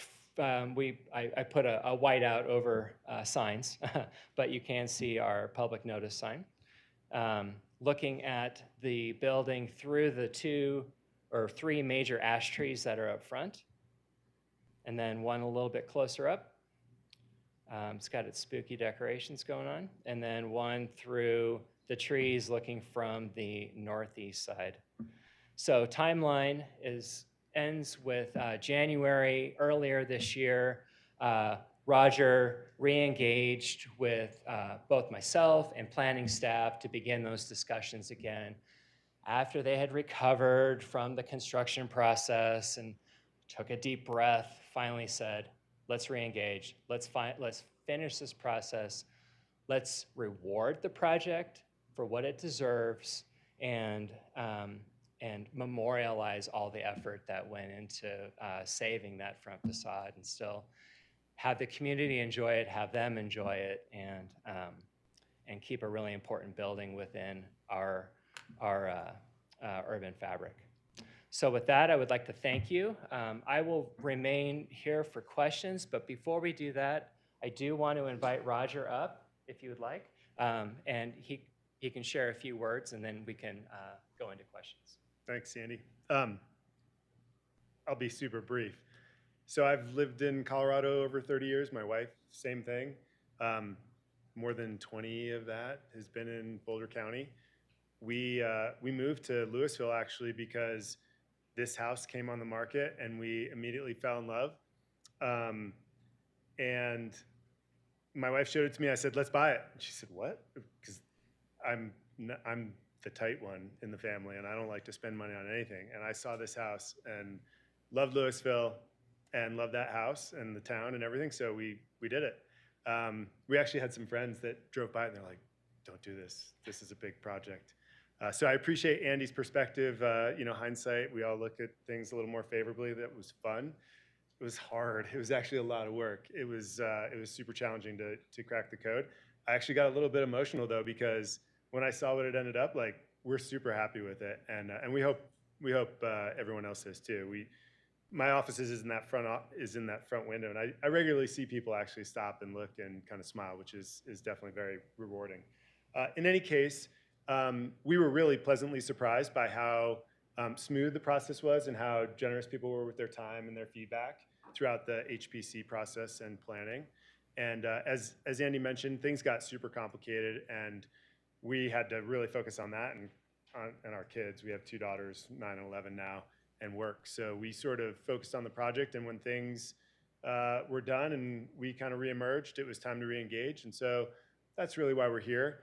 The historic preservation has always actually been a priority for us. That maintaining that front section, important for the history of the town, important for the character of the neighborhood. I mean, we lived in the house for a few weeks when we moved into town before we moved on to the other side of Louisville while it was getting done. And people would walk by saying, "This is one of our favorite houses in town," or "This house, we love this house." And so it was super important to us. And that's why we kept iterating to make sure it just felt right. So in any case, it's great that this program exists. I hope you keep doing it for lots of houses, regardless of how it works out for ours. We're really grateful, so thank you. Thank you. Any questions for the applicant? Mayor Pro Tem? I have 2 questions, actually. One question is, why was it not qualified for preservation? And so why did you have to go with conservation rather than preservation? Can I answer that? Oh. Yeah. Anyone? So landmark and preservation are 2 entirely different paths. Landmark has a very formal set of criteria set up by the Department of Interior, which I know you're very well aware of. Preservation is a pathway with guidelines that are established by our municipal code, not necessarily by the Department of Interiors. And we have parameters that this project fell into better for a preservation project than a landmark project, primarily because so much of the original home was being removed. Okay. And then the second question is on the financing. The money, the $30,000 would still come from the Preservation Commission fund? As I understand Is that, okay. And do we have a significant balance in that account? I believe we I do. know who would. I believe staff can answer that probably better. Yeah, so this is an estimate, but it's about $2.5 million in the fund. But I want to mention some of I think it's really important to know that a lot of that's encumbered. That covers, okay, so $2.5 million after the encumbered funds. Oh, okay. Thank you. Thank you very much. I think we're going to go to public comment at this point in time. Thank you for the presentation. Any members of the public in the chambers like to make comment on this resolution? No? Anybody on Zoom? All right. Council? I could make a Councilor motion. Hamilton? Thank you. Great presentation, first of all. Thank you, Andy, as always. I find the documents regarding the history of homes in Louisville always fascinating, but the way you tell the story, I could listen to you read a dictionary. You make it so engaging and exciting. To me, this is a no-brainer. We have a family that has put a lot of work into preserving a really important structure in our community, and I think we need to be flexible and adaptable so that we can continue to encourage families to modernize the homes in a way that still maintain the charm of Louisville that draws a lot of us here. And I love that we found a solution that works for this family and still maintained the character of that front. And it works perfectly with the Halloween decorations and the paint colors and everything. You should walk by the house if you haven't. So for me, this is a great solution, and I would like to see further investigation of could we reimagine this program to make it more attractive to more families to use it in different ways than how it's been set up historically to be used. So that's all. Thank you. Thank you. Councilor Dickinson? I move that we approve resolution number 63, series 2023, a resolution approving a conservation easement for the front facade and first 10 feet of the primary structure on the property located at 601 Lincoln Avenue in exchange for a $30,000 grant. Second. And I'll just speak in favor of the motion that I agree with everything Councilmember Hamilton said. It's fantastic having preserved a home myself in Louisville. It's a lot of work and a lot of money, and it's a lot cheaper to tear it down and start over. So I know this $30,000 doesn't, move the needle, but we have a historic preservation grant for this exact reason. And so happy that you've made the choice that you've made and that we can walk by this front porch over and over again. Councilor Kern? Thank you. I just wanted to actually applaud both of you. When I saw the final version of what you did, it is remarkable that that super new addition is on there, yet from the street, it does look incredibly charming. It has that Victorian feel, and I wanted to publicly commend you for that, because that is not an easy task, and we see a lot of other changes happen, and I think this is an example of one that was done correctly. I did have one question. Since it's not a landmark, it's a conservation easement. Something that I always love is when there's like some kind of an identifying plaque or something that mentions something about the history. Yes, that is awesome. Thank you. Thank you. I'd like to make a comment. First, I want to acknowledge weird and bizarre. Are those architectural terms? Okay, good to know. You teach us things. Roger, thank you and your family for investing in Louisville. This program was created for this reason.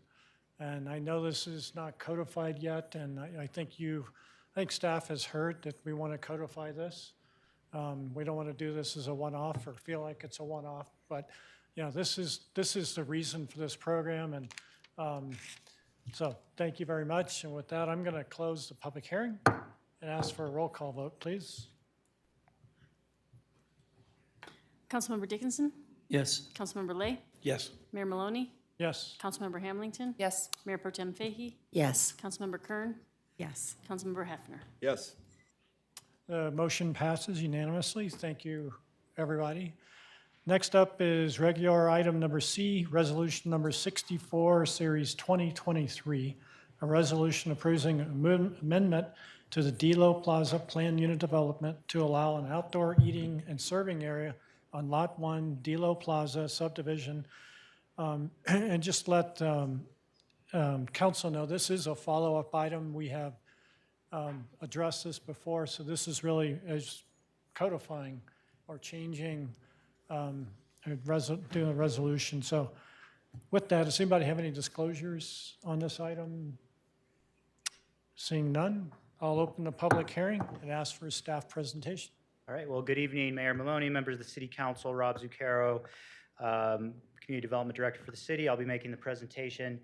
Yes, we have a temporary use permit for the outdoor beer garden that was approved about a year ago, which got them started out there. This PUD that's before you actually has some additional site improvements beyond what's already been made out there. But this would be the formal permanent PUD approval for the site.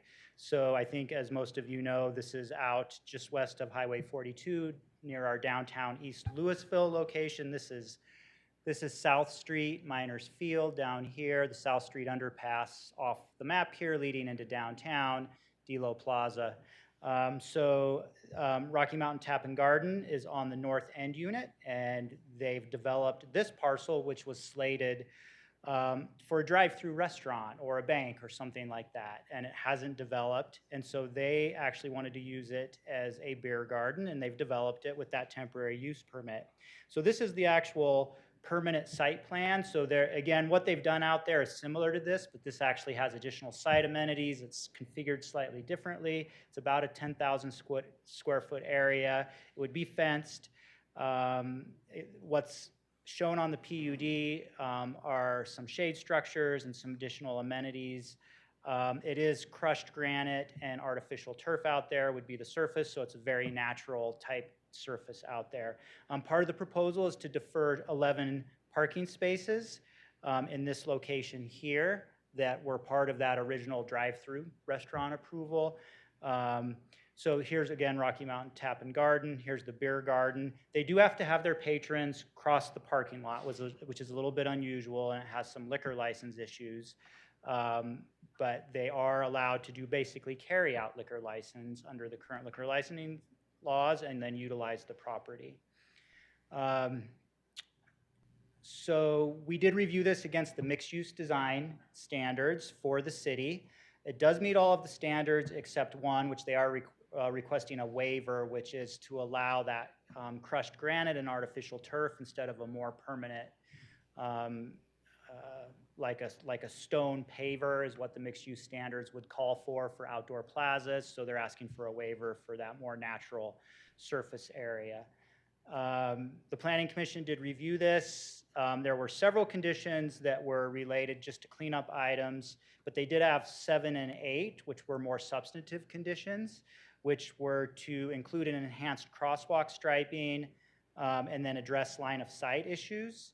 So what the applicant has done is actually, with the final proposal, is to have some enhanced striping. So it would be it would be a crosswalk with an outline striping and then some pedestrian crossing signage at a couple of locations here and here, if you can see the arrow. And then they actually cut this corner back. So one of the issues was if you look at the larger parking lot, there will be vehicles traveling in and out of these drive aisles here. So for clear line of sight, they cut this back to meet our clear line of sight requirements at a typical intersection. We just applied that to the parking lot. So they've complied with all Planning Commission conditions. Staff is recommending approval. Thank you much for the presentation. Any questions for Councilor Hamilton? Thank you. Were there any discussions about actually blocking off the entrance from Short Street and what that would do to traffic flow and pedestrian safety at that crosswalk? We didn't really talk about that. I think we didn't explore that very far. For one, this is a pretty important vehicular access point for the coffee shop drive-through. If you can see this location here. Oh, that's not up there anymore, is it? I guess before the drive-through, like you could still get in from Short Street. I misspoke when I said block off at Short Street. But, so you can still get into the drive-through, but not go through where that pedestrian Block it walk off is. right here? Yeah. Yeah, we didn't explore that. I think that we haven't fully explored it, but I think there could be issues with emergency access as well as access for the rest of the businesses would probably want to maintain that vehicular access. So Short Street is actually where the signal, so we just put in a signal a couple years ago, really important for all of those businesses to have signalized access from that Right. location. Okay, thank you. Director, did the applicant have a presentation, want to make comments? I don't think a presentation, but they're available for questions, or did you want to make a statement? Yeah, sure. Here, I might as well. City Council, I appreciate the opportunity to work with you guys as well as with Rob on this project. We moved into Louisville about 5 years ago, and this opportunity came up, and on a fly, we chose it. And we mainly did this to become more part of the community and help focus the community into an area that we thought we could contribute to. The beer garden's critical to that. We've seen a lot of people come together that we appreciate. We've seen a lot of you, and I just want to say thank you for the opportunity to consider this as a permanent use.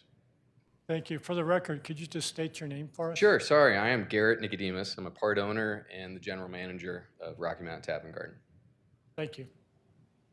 Any questions for the director or the applicants? All right, thank you. We'll go on to public comment. Anyone in the chambers like to make a comment? Oh, Joshua Cooperman. We've also got you on D and G. Hi, Josh Cooperman. I live in Louisville. I'll just make a quick comment. Rocky Mountain Tap and Garden was very thoughtful in arranging a meet and greet for mayoral candidates over the weekend. So I think all three of us were there at different times and had a very nice experience out in the beer garden. So I'd just like to say it seems like a great amenity for that location, much better than having a parking lot. So I very much support making it a permanent feature, and I also really support deferring those 11 parking spots. Thanks. Thank you. Anybody on Zoom have public comments? All right, seeing none, we'll bring it to council. Councilor Dickinson, and then Councilor Hefner. I was going to say, I know this was kind of a weird process, the whole thing, and I know frustrating at times for everybody. I'm just really happy this came back this way, and we now have this PUD to formally,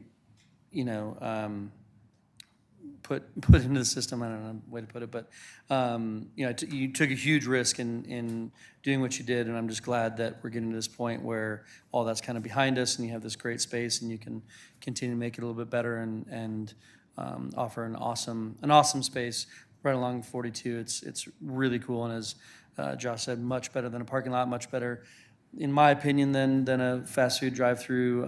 It's really fantastic and feels really local and has a lot of personality. So I'm just happy that we got to this stage of the process. I know it wasn't easy, and I know there's a lot of risk involved, a lot of money involved to get to this point in the process, and I appreciate you working with staff and getting all the way through it, and hopefully you can be happy tonight and go have a beer. Councilor Hefner. Yeah, thanks. I would go ahead and move the approval of resolution number 64, series 2023, a resolution approving an amendment to the Delo Plaza Plan Unit Development to allow an outdoor eating and serving area on Lot 1, Delo Plaza subdivision. Second. Council discussion? I just Councilor make one comment in support of the motion, which is, boy, I think this is a great model of what you can do with unnecessary parking spaces, and I'd love to see us do more similar things in the future with some of our many, many parking spaces. Councilor Kern. Thank you.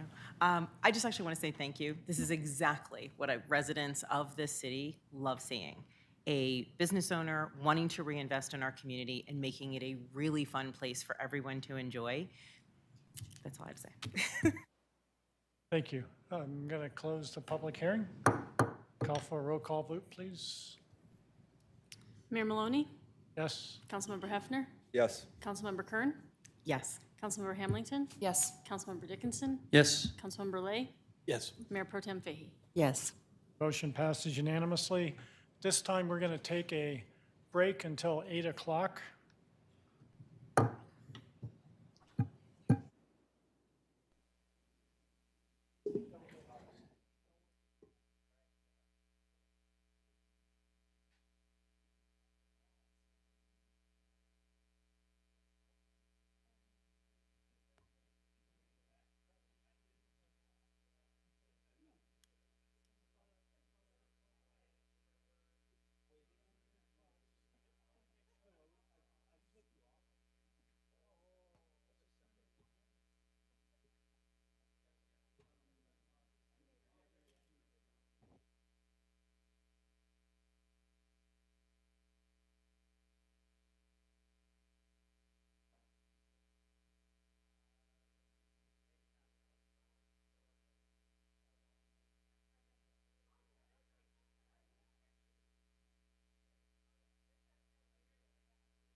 All right, City Council is back in session. We're going to go to regular business D, ordinance number 1864, series 2023. An ordinance approving a rezoning of Lot 10, Block 1, and Outlet 1 of Delo Lofts final subdivision plat from commercial community, CC, to mixed-use residential, MU-R, and approving an amendment to Exhibit A, land use planned exhibit, reference in Louisville Municipal Code, Chapter 17.14, mixed-use zone districts. This is the second reading and the public hearing. So with that, I will open the public hearing and ask staff for a presentation. All right, good evening again, Mayor, members of City Council, Rob Zucchero, Community Development Director for the city. This is basically a rezoning. You saw in the title there that it's a map amendment to the zoning map, but there's also a land use exhibit that's getting amended as well if this is approved. But this is what's now called, it's a part of what's called Delo West. So some of you may have some history with a former development proposal called Delo Lofts. There was a PUD approved over here on the west side of the property that was never built. The current developer is looking at developing that old Delo Lofts property as well as this property as well, and seeking a rezoning before they get into the development plans. So this is basically, again, on the east side of downtown. We've got the railroad tracks here. We've got Griffith to the north, Highway 42 to the east, and you can see the Delo development a little bit to the south here, leading down to South Street. So again, this is a rezoning. So we have our mixed use district, which really just covers the Delo area, which is a unique zone district. And I'm going to get into a little bit of the history because I think it's important in the context of the rezoning request. The CC zone district, there's two zone districts in our mixed use district, which was all centered around redevelopment around the potential train station that would come into Delo. And so they're requesting again to go from that commercial to that residential. And basically these two zone districts are created to have the MU residential, which is it's supposed to be in the core of the mixed use district, and that's supposed to be ultimately residential with multifamily residential with commercial on the ground floor was the original vision. It's kind of morphed more into 3-story apartments with standalone commercial, which the zoning allows with waivers. And then there was a whole series of commercial zoning that only allows commercial. It doesn't allow residential, even though it's mixed use. So the property that's subject to rezoning is straight commercial. There wouldn't be residential allowed. Going back to 2003, when the city was expecting the train to come around 2015, there was a lot of planning work done. There was a framework plan, a comprehensive plan amendment, and an urban renewal plan, 2003 to 2006. Again, the idea was that this whole area here, not the whole area, but there were certain parts of the area which were some industrial uses, and there was a vision to convert those light industrial uses into this mixed-use district. You can see where the train station was eventually supposed to come. We're actually still planning for that to come, and I'll give a little bit more detail on current efforts for that. And really this led to that mixed-use overlay district. You can see this original vision for the property. It's a little hard to see, but you could probably imagine this is the rezoning area, which is really primarily residential. With down here, you can see some intent for more of that commercial core, and then residential here, back to the train station. In 2014, the Delo development began under this zoning. And again, this is an urban renewal area. So this whole area is kind of the core of the urban renewal area. It goes in, our urban renewal goes into downtown, it goes into South Boulder Road, but this is really the core of it. And it's really to not just to eliminate and prevent the spread of blight, which is always the core of any urban renewal area, but also to stimulate growth and reinvestment, and also get appropriate land uses. So key to having successful development is appropriate land use mix within that area. A little bit about the train. Again, I think we're continuing to implement all of these plans in this zoning because we are still anticipating a train station at this location.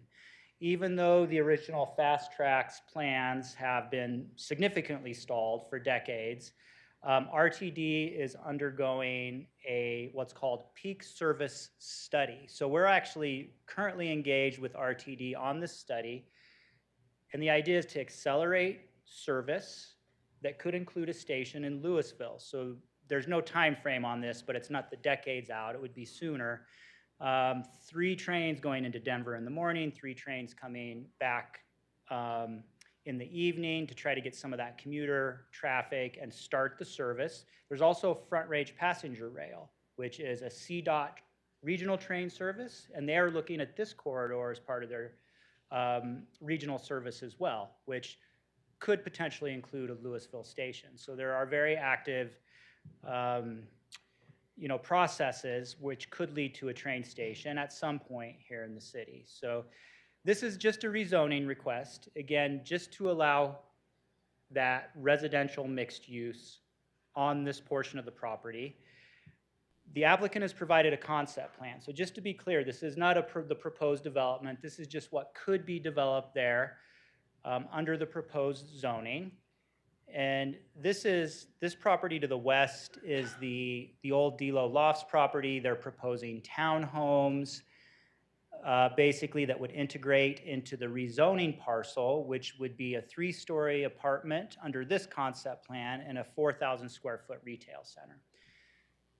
So the residential zoning under our mixed use zoning does require, well, at this size of a development, it actually doesn't require mixed use, but it strongly encourages it, and we expect mixed use. And so we would expect some commercial or office component within the development. And so this concept, everything that we've studied with this includes a 4,000 square foot retail component. We did work with the applicant to bring in a traffic analysis and a market analysis. We wanted to understand that if you change the zoning from commercial to the mixed use residential, would there be significant changes in traffic, congestion that would need to be mitigated, and also a market analysis? Because what we've been seeing since Delo developed is that there are real potential market constraints, I should say, about having highway-facing commercial along the entire perimeter of the Highway 42 and South Boulder Road area. So here's the results of the traffic study. So if you actually were to develop that rezoning parcel as a strip center commercial development of 25,000 square feet, versus if you had this mixed use residential development, we'd anticipate daily traffic going down overall, which is that minus 370 number. And then when you look at the AM and PM peaks, you're actually seeing a very slight increase in AM peak hour traffic, but it depends on if you're coming in and out, and then a decrease in that PM peak traffic. So the market analysis, I think, was really important in staff's analysis and recommendations. They did hire a market analysis firm to look at absorption of different uses within the market area, and whether residential development seemed like there was a market for that. I think anecdotally we're seeing and hearing about a strong demand for residential, but the question is really the retail and the office. And what the market analysis showed is that the retail especially is overbuilt, and we wouldn't expect to see strong demand for retail development in the area. So I think we're faced with looking at, if we're trying to facilitate redevelopment within this area, and implement the urban renewal plan, the Highway 42 revitalization area plan, and transition the area, there might be some change conditions that would warrant this rezoning. We're also looking at what would be the appropriate development to support the rail station. So in looking at the actual criteria that you all are to look at to determine if the rezoning is appropriate, there's several policies. Staff noted policy 2 as the applicable policy that you could consider, which is the area for which the rezoning that is requested has changed or is changing to such a degree that it's in the public interest to encourage the redevelopment of the area. So staff notes that there are 2 change conditions from when this was originally rezoned. that could be considered. One is that market conditions have changed, that highway-oriented commercial development that we anticipated, that we wanted, may not be supported by market conditions. The second is lack of adequate vehicle access to support that highway-oriented commercial. So one thing about really bringing in a full commercial development that's 100% commercial is access is really important. We've seen that with Delo Plaza. It took a long time to fill up after it was built. Those outlots haven't developed, even after we put the light in at Short, and they have full movement access. We did have an access plan for all of Highway 42 that anticipated additional signalized intersections. Those no longer seem viable. So we had all of these access plans for parallel roads to bring more traffic into Delo, as well as additional signalized intersections. Those no longer seem viable due to some constraints with what CDOT's willing to allow as well. So there's really some change conditions from that access standpoint. So here you can see the original zoning, or what's currently out there, is this kind of dark red. So again, the city really wanted to have all of that perimeter along South Boulder Road and Highway 42 to be really 100% commercial, South Boulder Road and Highway 42 oriented. So I think we're looking at potentially doing more mixed use if this is approved, so it'd be more residential mixed use. So anytime we are doing a zone change, we do have a fiscal model. So this is a fiscal model we've been working with at the city for, I think, maybe 8 years or so. So every time we look at a land use change, we look within the development itself and we say, what are the costs for city services versus revenue?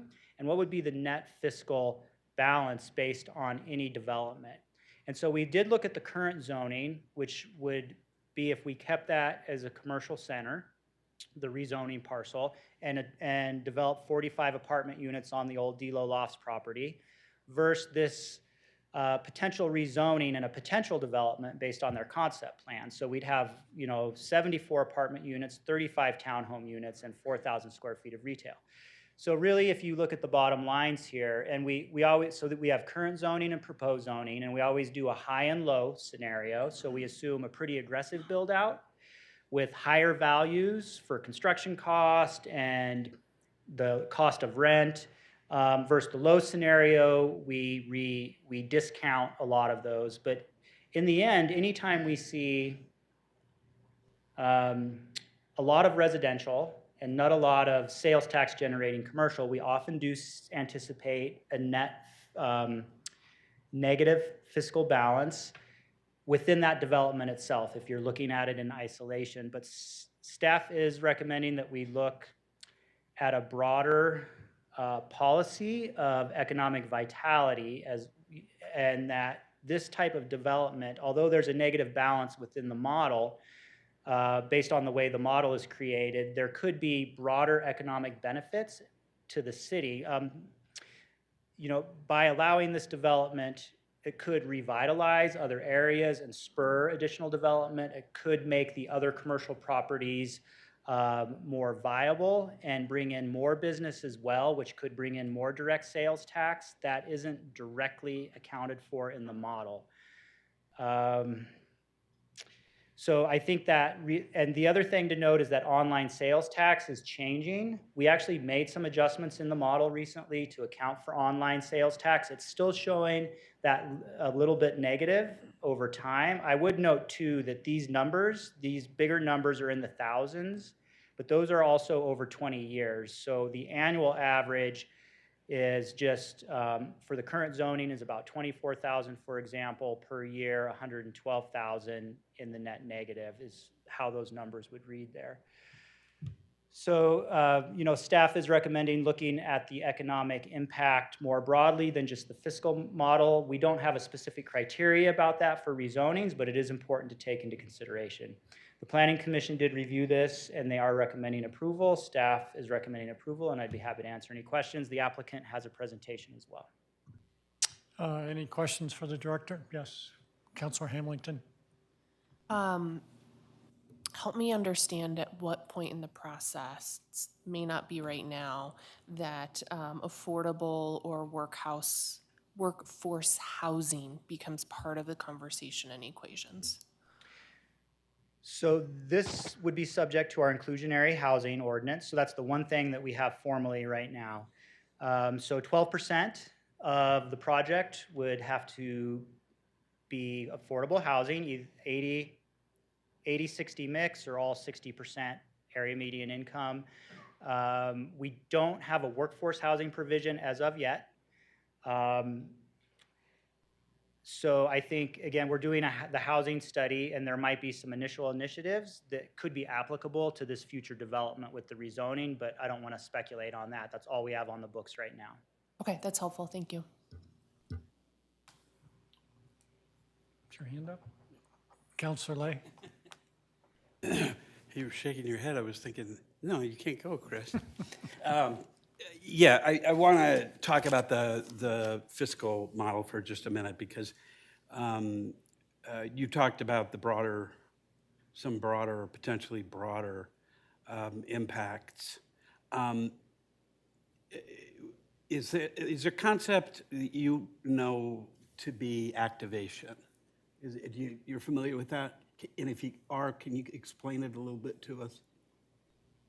Yeah, so I think when we are looking at, so I think there's a couple ways to look at this. You know, one thing is rooftops. If you bring in more rooftops and more activity within an area, that's going to activate the area. It's going to make it more attractive for other people to be there. It's going to hopefully make it more attractive. There'll be more people there, say for Rocky Mountain Tap and Garden, who was just here, who could, you know, go walk there. But it could also be a more attractive place for the general public to say, hey, that's an interesting place to be. So it could bring in more regional, it could make it more of a regional draw as well. And I think when we're looking at redevelopment of the whole D-Lo area and trying to complete the vision in redevelopment, it could be a more attractive place where we do bring in that draw. And so I think that's part of activation. I think it also activates downtown. The city and the Urban Renewal Authority made a really big investment in that South Street underpass to bring people in and out of D-Lo and downtown. It's a very easy walk to the commercial core downtown. And I guess a follow-up question is that concept, that activation, built in then to the fiscal model? It isn't. No, I don't think the concept of activation is built into it. I do, just for transparency, that there is a residential sales tax capture that assumes they are spending money in a certain amount within the city, but it doesn't capture activation in the way we're talking about it. Is it easier or difficult to measure activation in the way that you're describing it? Yeah, I don't think there's a real great way to measure activation in a formal model like our fiscal model. Does that mean it has no value then to thinking about a project like this? I think from the staff analysis standpoint, I think there is value in looking at the broader, potential positive economic impact of a development like this. Councilor Dickinson.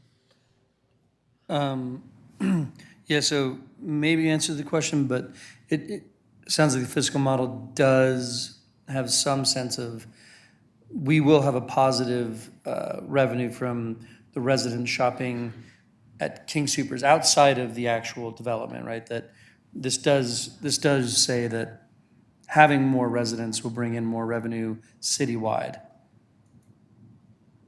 Yes, so within the fiscal model itself, it does assume that based on the income assumptions that we put into the model for the residents, that they will spend a certain amount of their income within the city, and that gets captured in the model.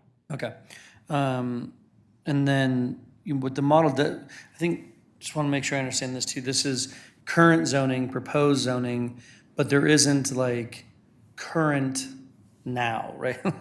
like under the current zoning, someone could build a certain thing that could bring in this money, but that's not what's coming in today. Right, so the property right now is really vacant, I would say. That's part of I mean, this whole potential project, but the rezoning parcel specifically, recently had some tenants, but it's now vacant, I believe. So, and it wasn't a, it's not a sales tax generating use or a residential use. It was Right. a light industrial use. Yeah, because I think that's one of the things that's a little misleading in general is just this idea of, well, gosh, if we leave it as it is, this is what we get. And if we change it, then we get less. And the truth is, right now we get almost nothing, and no one is choosing to develop it under the current zoning. Just one of those that we're keeping in mind that there's, we're not choosing necessarily between these two uses. Currently, no one is building under the current zoning, and someone is asking to build something under a different zoning that we would assume does get built. Like there's a low, a high, and a nothing, I guess is the other piece that I'm trying to calculate the impact of this, because I don't think it's necessarily accurate that were we to rezone, we just kind of have to stomach a little bit of a loss here. Like the reality between today and this new project being built would be a net positive. Is that accurate?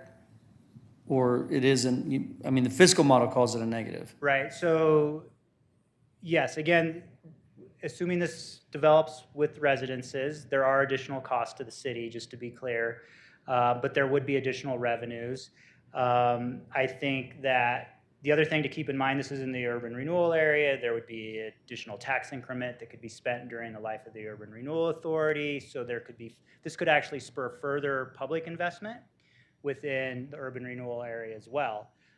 So there could be kind of a multiplying effect with a project like this going forward that could spur additional infrastructure or other development.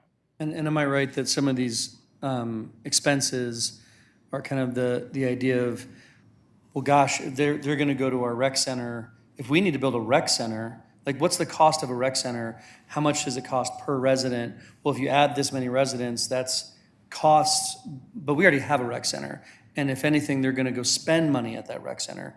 We don't have to build a new rec center when we build this. Right, I mean, I'm just a little confused at the fiscal model's assumptions Yeah. on the actual cost of these. Let's say 200 people move into this area. Yeah. Are any of these costs real, or are they just sort of, well, this is what a resident costs in Louisville. We have to have all these different amenities for them. We have to have roads for them because we already have the roads. Yes, it's complex and it's imperfect, I would say, the model, and it kind of does its best to make those assumptions, but it does assume that at some point there would have to be expansion of city services, including the rec center. Yeah. So there are costs associated with potential rec center expansions or service expansions in that model. 100%, and that could be this project and the next one or whatever. They all add to it, right? I mean, and so I get the idea that we want to understand what's the cost of a resident, but when we're thinking about an individual project, I think it's, again, not misleading as in you're doing anything to mislead us, but I think it's misleading sometimes to think of like, oh, wow, it's going to cost another $100,000 a year to have, well, not actually, but at some point we might need an extra this or an extra that, or more wear and tear on our roads. Like these are real things, but it's not like we're going to write that check. So having been part of the design of this fiscal model, these Thank you for are your work. incremental costs. So this is not assuming we're building a new building. These are actual incremental calculated costs. So as the director stated early on, you look at these and say, does it create activation elsewhere? I think it's hard, as Councilor Lay is saying, could you build it in the model? I think that's really tough because every situation will be different. This is an area probably where activation is real. So I think these numbers are fairly accurate, but if you put in the activation piece, it could change the picture. But as far as the impact on these open space, rec center, and so forth, I think this is a tried and true model. So that's my opinion. So were you done? I would sure hope so. So, Director, you had a you stop laughing. So you had a slide up that was showing the potential build-out of D-Lo, and I think it was somewhere in the neighborhood of 150 units. Of this potential development. It was, here, let me pull it up here.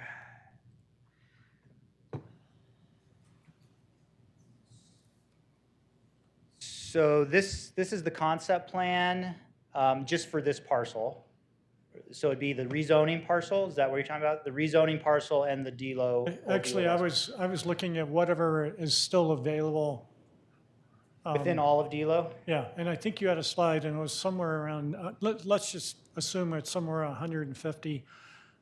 With our here's my question, though. With our inclusionary housing requirement, the 150 is subject to the 12%, which would mean there's 18 units that would be required if it was all built out. So here's a tough question for you, going back to the fiscal model, because we really enjoy talking about the fiscal model. How do you take into account the inclusionary housing in this model? And I do appreciate the fact that you've adjusted the model for outside city sales, which we know is internet sales, which is really driving our increase in sales tax. But are you, or have you tuned this to take into account that 12% requirement? So, yeah, so what's left, just let me talk a little bit about what's left to build out in D-Lo, which you can't see it on the map here, I'm just looking at it. But there's more than 150 units, because there's the Coal Creek Station development as well, which has quite a few units potentially planned there.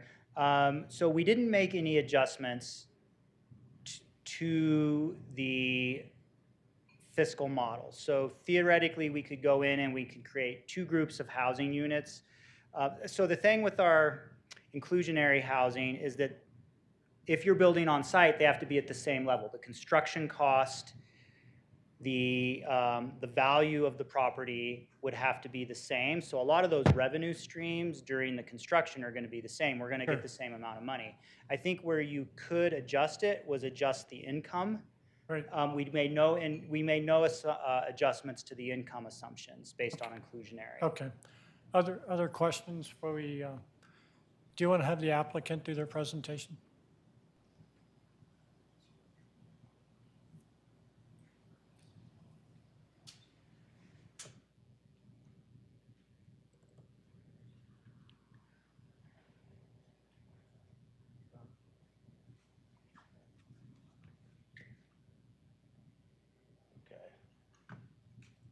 Can I expand this?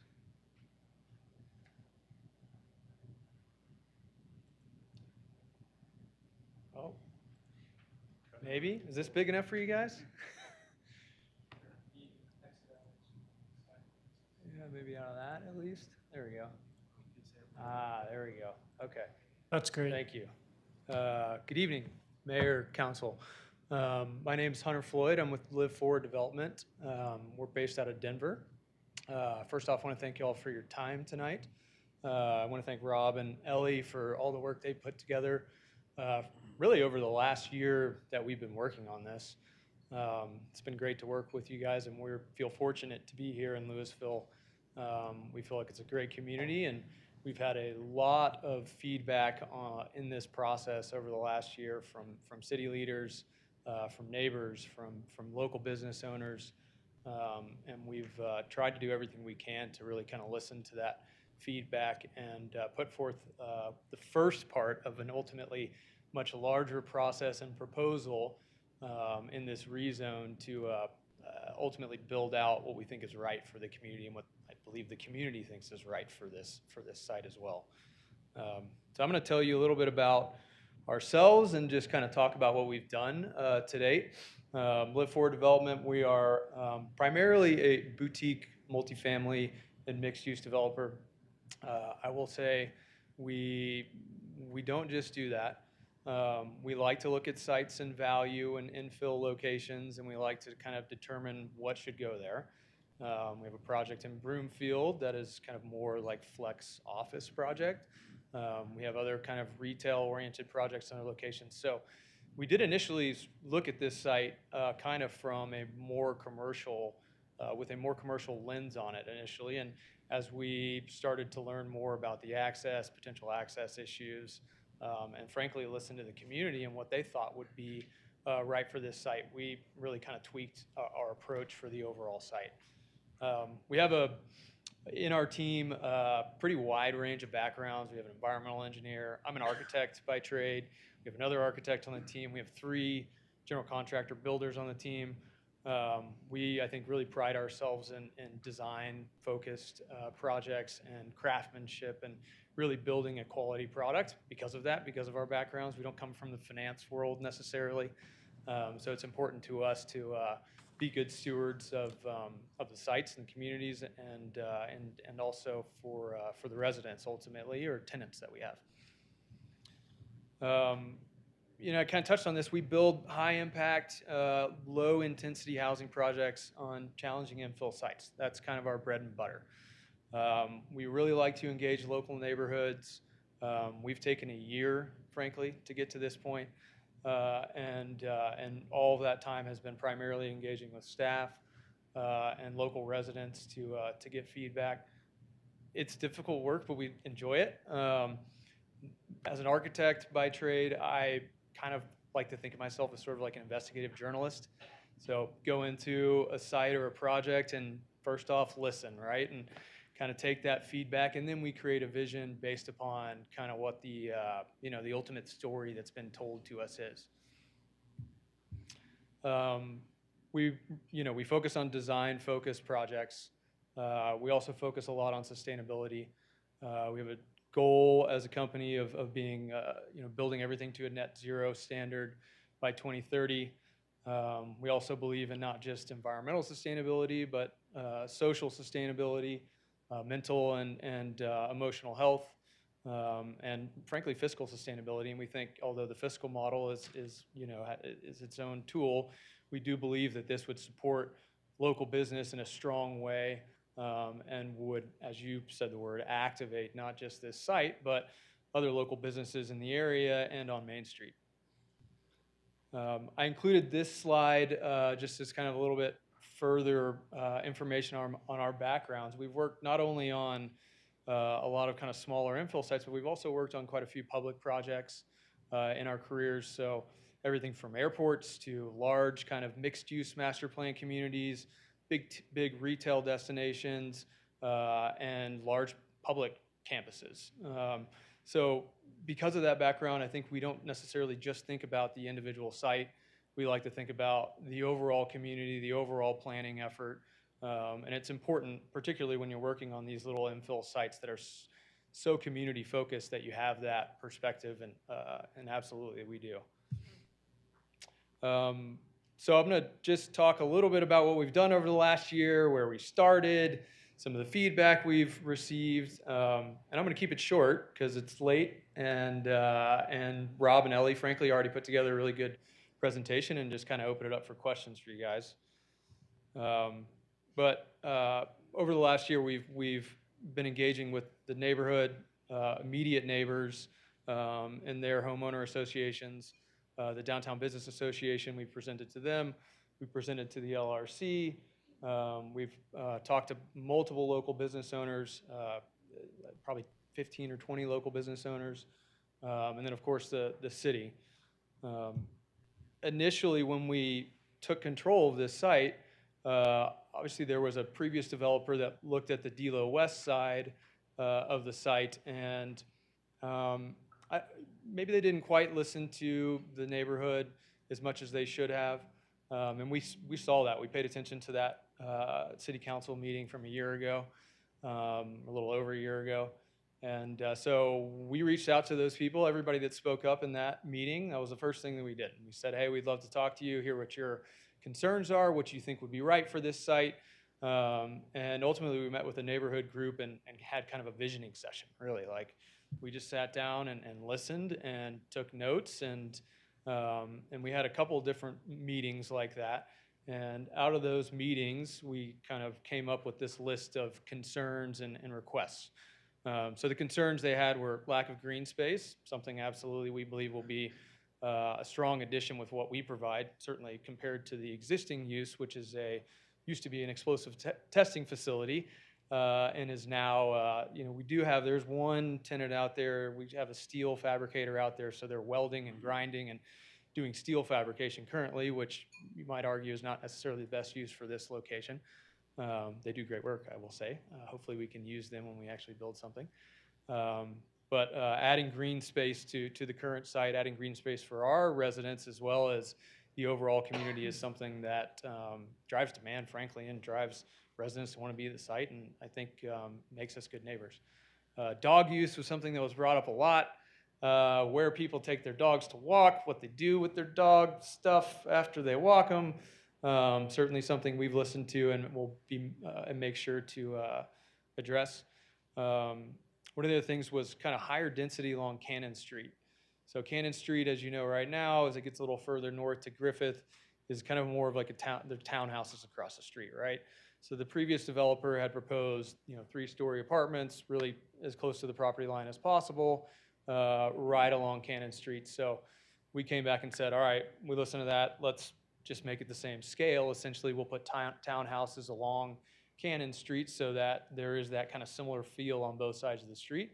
And as you get closer to the highway, that's, a little bit more insulated from that community and honestly from the Little Italy community as well. We can have, more like the Delo apartments, 3-story kind of walk-up apartments there. The other thing that was a real concern was retail commercial viability. Residents had seen Delo Apartments struggle to get retail on the ground floor. They'd seen Delo Plaza struggle for a while. As has been mentioned before in this meeting, Delo Plaza's current PUD that you're amending actually had 2 retail pad sites along Highway 42 that obviously haven't been developed. I think it's great that there's a beer garden going there, by the way. Hopefully we'll be there in 30 minutes or an hour when we're done tonight. If they're still open. So they were very concerned about retail viability for the site, as were we, frankly. Traffic and safety is a concern with any development. I think every time you add something new, add a new building, really doesn't matter what it is, single family, multifamily, retail, commercial, it's always something that gets brought up. And then connectivity. So currently, Cannon Street goes essentially from Short Street to Griffith Street, and there's no connectivity between those 2 streets to Highway 42. Something that I know the previous developer wanted to do but wasn't able to do because they didn't have control of this site that we're discussing tonight. We've made sure to address that, and what we want to do is build what will be Caledonia Street there that will add another outlet from Cannon Street to Highway 42. And then the requests, affordable housing, important to every city in the country right now. It's a real issue. As you guys know, you're a primarily for sale housing market, and your average home sale price is about $820,000. That's about $6,000 a month for a mortgage. I don't know many employees on Main Street that could afford that. I can't afford that. Important to provide attainable and affordable housing, both in the technical form of AMI, restricted housing, and also just housing that is actually more attainable than a $6,000 a month mortgage. Amenities for residents, absolutely something that's important to us and for them, but they wanted to make sure that the residents had beautiful community space with nice amenities. We touched on dogs and outdoor space. That's important.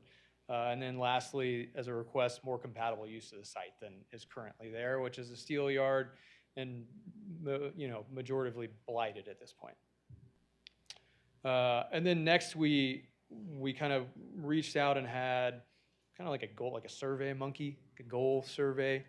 And we came up with a whole list of different words and goals and aspirations for it, and did a whole survey within the community. And this is what came out of that. Their important kind of aspirations for the site. Number 1 being sustainability. Number 2, local sense of place and walkability. 2 and 3 actually was a tie. And number 4, a connected community and street connectivity. All things that we think we are absolutely adding to this picture in this neighborhood, in this area, given the opportunity to develop, residential-focused mixed-use property. I want to throw this on there because I think it's important not to look at the names necessarily, but to show that we really have support of, I can't think of a single person that we've spoken to in the immediate neighborhood that hasn't either written us a letter of support or had good conversations with us and are excited about this development. We've also had letters of support from the Downtown Business Association, multiple local business owners. I think we had 6 more probably come in today. I'm unaware of a letter in opposition. So I think ultimately we have a lot of community support for this project. Honestly, that's kind of rare. But I guess, when you spend a year and frankly, you do something that I think is appropriate for this site, people tend to be in support. As a summary, this is consistent with the city's vision and the plans for the area. Initially, when this was master planned as the Highway 42 area, this was all envisioned, and there's specific language in that you can see in the packet, as a residential-focused mixed-use area called the Pecan Square District, specifically. So we believe this is consistent with the vision. It's absolutely neighborhood-supported. We can provide much-needed housing in the form of attainable housing and technical affordable housing. It's the correct use for the site access, neighborhood connectivity. Didn't touch on this. I think Rob maybe did a little bit with the Highway 42 current design. There's a median proposed along Highway 42, which would only give us right-in, right-out access to the site. Very challenging for any retail site. There's no intersection there. You can only go right-in, right-out, no left turns. Also, this is supportive of local business, not in competition with local business. We're supporting Main Street with more residents that can walk to Main Street. We're supporting Delo Plaza, more residents to walk there. Frankly, in this site, you can walk to King Soopers. That's rare to be able to walk to a grocery store, and so we hope that we'll have a good number of residents that don't own cars. Whether they work from home, they work on Main Street, they can walk to their restaurants, they can walk to work, they can walk to their grocery store, they can walk across the street to a park. A lot of things that we think not only are supportive of local business, but also are supportive of a sustainable vision for the city and reducing the carbon footprint of the residents in this area. And I touched on this in my previous statement, increased walkability for the community's core, adding more residents to the businesses there and providing an opportunity in a location where people can truly walk. I think that's really it. I want to say thank you for your time. And again, thanks to Rob and Ellie and everybody that's worked with us to this point. Try to keep it as short as I can, and I'll open it up for any questions. Any questions for Hunter before we go to public comment? Councilor Kern. Thank you. I appreciate you actually working on this. I like the idea of adding mixed use into our community, and I think a lot of residents are echoing that. I mean, it's a statewide issue, and Louisville would really like to make it decisions for Louisville. So it's a really good proposal and a good idea. I do echo what Barb was saying. Sorry, Councilwoman Hamilton, my apologies. I'm a little too casual, I guess. So with the affordable housing piece of this, I understand, as Director Zuccaro said, we have a 12% requirement. Should we make changes moving forward and increase that requirement or put something in place for some workforce housing? This would be an ideal location for people who work in Louisville and are of lower income to have an opportunity to exactly that, not have to buy a car, to be able to walk to the supermarket. How does that work into this plan? And maybe I'm getting ahead, maybe it's too soon to talk about that, but. I can let Rob answer this to some extent, but because we are just talking about the rezone at this point, we're really just talking about use. We can't necessarily get into the affordable housing piece. That said, if we build out something close to what we're showing right now, there will be 12% of those units that will be affordable, both in the townhouses and in the apartment community. You want to add anything to that, Rob? No, I don't think so. I mean, I think that because this is just a rezoning, we don't know what the development will be or what our affordable housing ordinances might look like when this development comes through. I do think just to add a little bit of context too, some of the things that we are looking for with affordable housing are alternatives to transportation, because that can impact how, your overall cost of living. So having a walkable mixed use, hopefully someday transit supported neighborhood also helps with affordability. So that is part of the vision as well. A big affordability piece to me too is also the fact that you guys are willing to do this. We're talking about meeting net zero requirements. As a company goal, we would like to Okay. meet net zero requirements by 2030. We have a project in Denver right now that we're going through a sustainability certification. We intend to go through a sustainability certification with this project as well. Yeah, that was probably my big questions were that. I just wasn't sure how that would impact. I don't want it to be where we come back or you rezone and then you come forward with a plan in a year or 2 years, whatever it is, and then you're like, oh, well, I didn't like the fact it was going to have to be 18% public, affordable housing. So I just don't want that to be something where you guys are sitting here coming to us wanting to rezone with an idea in mind, but you know what you will or won't do, and it's like, Well, ultimately, it has to be financeable, right? It has to be something that we can build. So that's going to dictate whether or not anything gets built, frankly.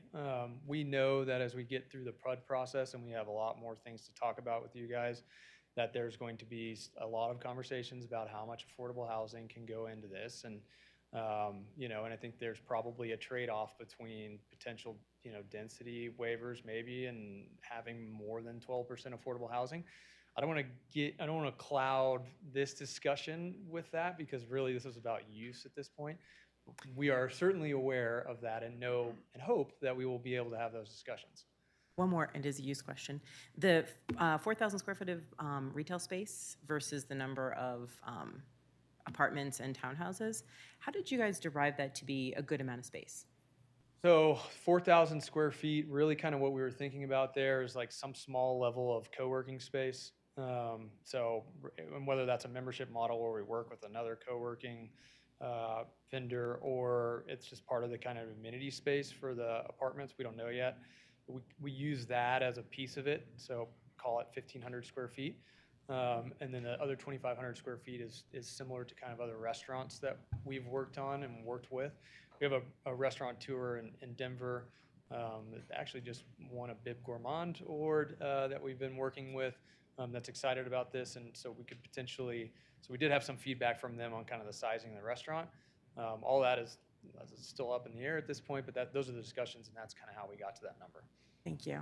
And Okay. again, thanks for the work. Hey, welcome, by the way. Councilor Lay? Yeah, I just, I thought raised something that got raised at Planning Commission. Maybe you could explain it a little bit for all of us. There were some comments at Planning Commission around traffic. And if you could kind of just walk us through a little bit of your general observations. There's materials that we have here on that, but I guess I'd like to know a little bit about your take on that. I think, generally our traffic study, and any traffic study, is going to show that commercial use is going to be a heavier traffic use than residential use. I think those numbers are actually skewing even more towards heavier traffic with commercial in this day and age, because we have so many more people working from home. And that hasn't been fully reflected in those traffic studies quite yet. So if we're talking about what the zoning would allow for current zoning, commercial mixed use, which is really just commercial zoning, versus what we're asking for, the current zoning would provide, if built out, more traffic than the proposed zoning. There are certainly other things that we're going to have to work through. We believe that Caledonia, and so does our traffic engineer, and the community feels strongly about this too, adding that other outlet to Highway 42 will take some pressure off of the Cannon Street and Griffith Street intersection, which is important. And we know also with the Highway 42 vision that there's some solutions that are coming online there, potentially with the traffic signal at Highway 42 and Griffith Street, in addition to the Caledonia, that could help solve that problem in this area. And we know we're going to have to work collectively. We can't solve it. You guys need sort of private development help to some degree too to help solve it. So it's going to be a collective effort between us and you all and CDOT, frankly. One just comment that I would add is I really very much appreciate the process that you went through here. I think it's a model, actually. I know you've been doing it for a while. I went through a presentation at the LRC early on. This kind of came before you, I think you even submitted a plan. So it was sort of a dry run at a concept plan. And, but you had already done a whole bunch of spade work with the neighborhood. And that's a really, I mean, it's an important neighborhood for me because there are constituents there, but it's also really important. I mean, there's a real sense of place there for the people who are there.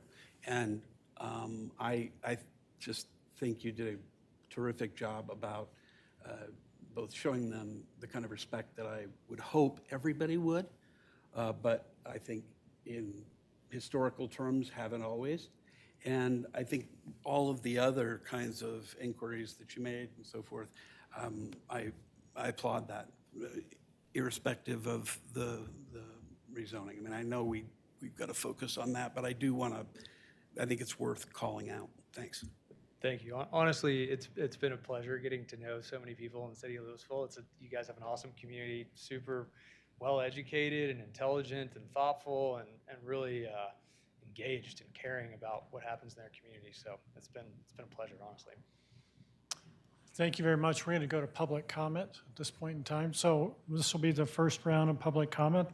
Speakers are limited to 3 minutes. Thank you. Please tell us your name and if you are a Louisville resident. First up is Joshua Cooperman.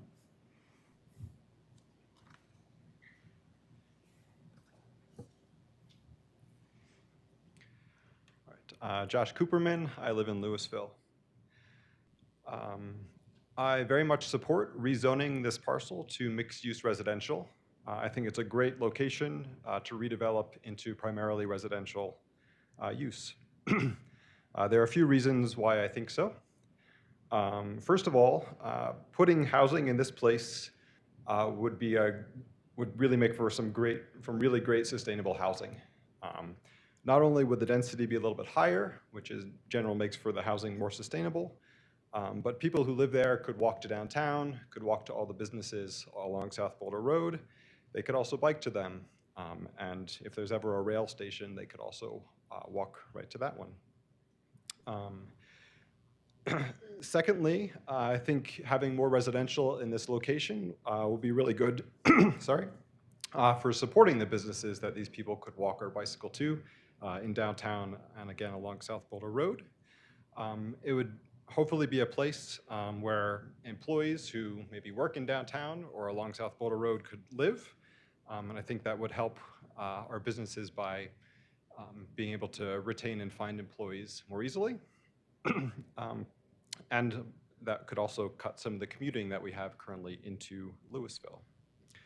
It would also, as has been noted, provide some more customer base for the businesses in the area, which would all be great. So then I think the last reason that I'm really quite in favor of this rezoning is the potential for it to provide affordable housing as well. And I really hope that it does. So I'll just finish up by saying that I would really like to see the city consider this type of rezoning more widely and even proactively. Thanks. Thank you. Anyone else in the chambers would like to make public comment? Mike?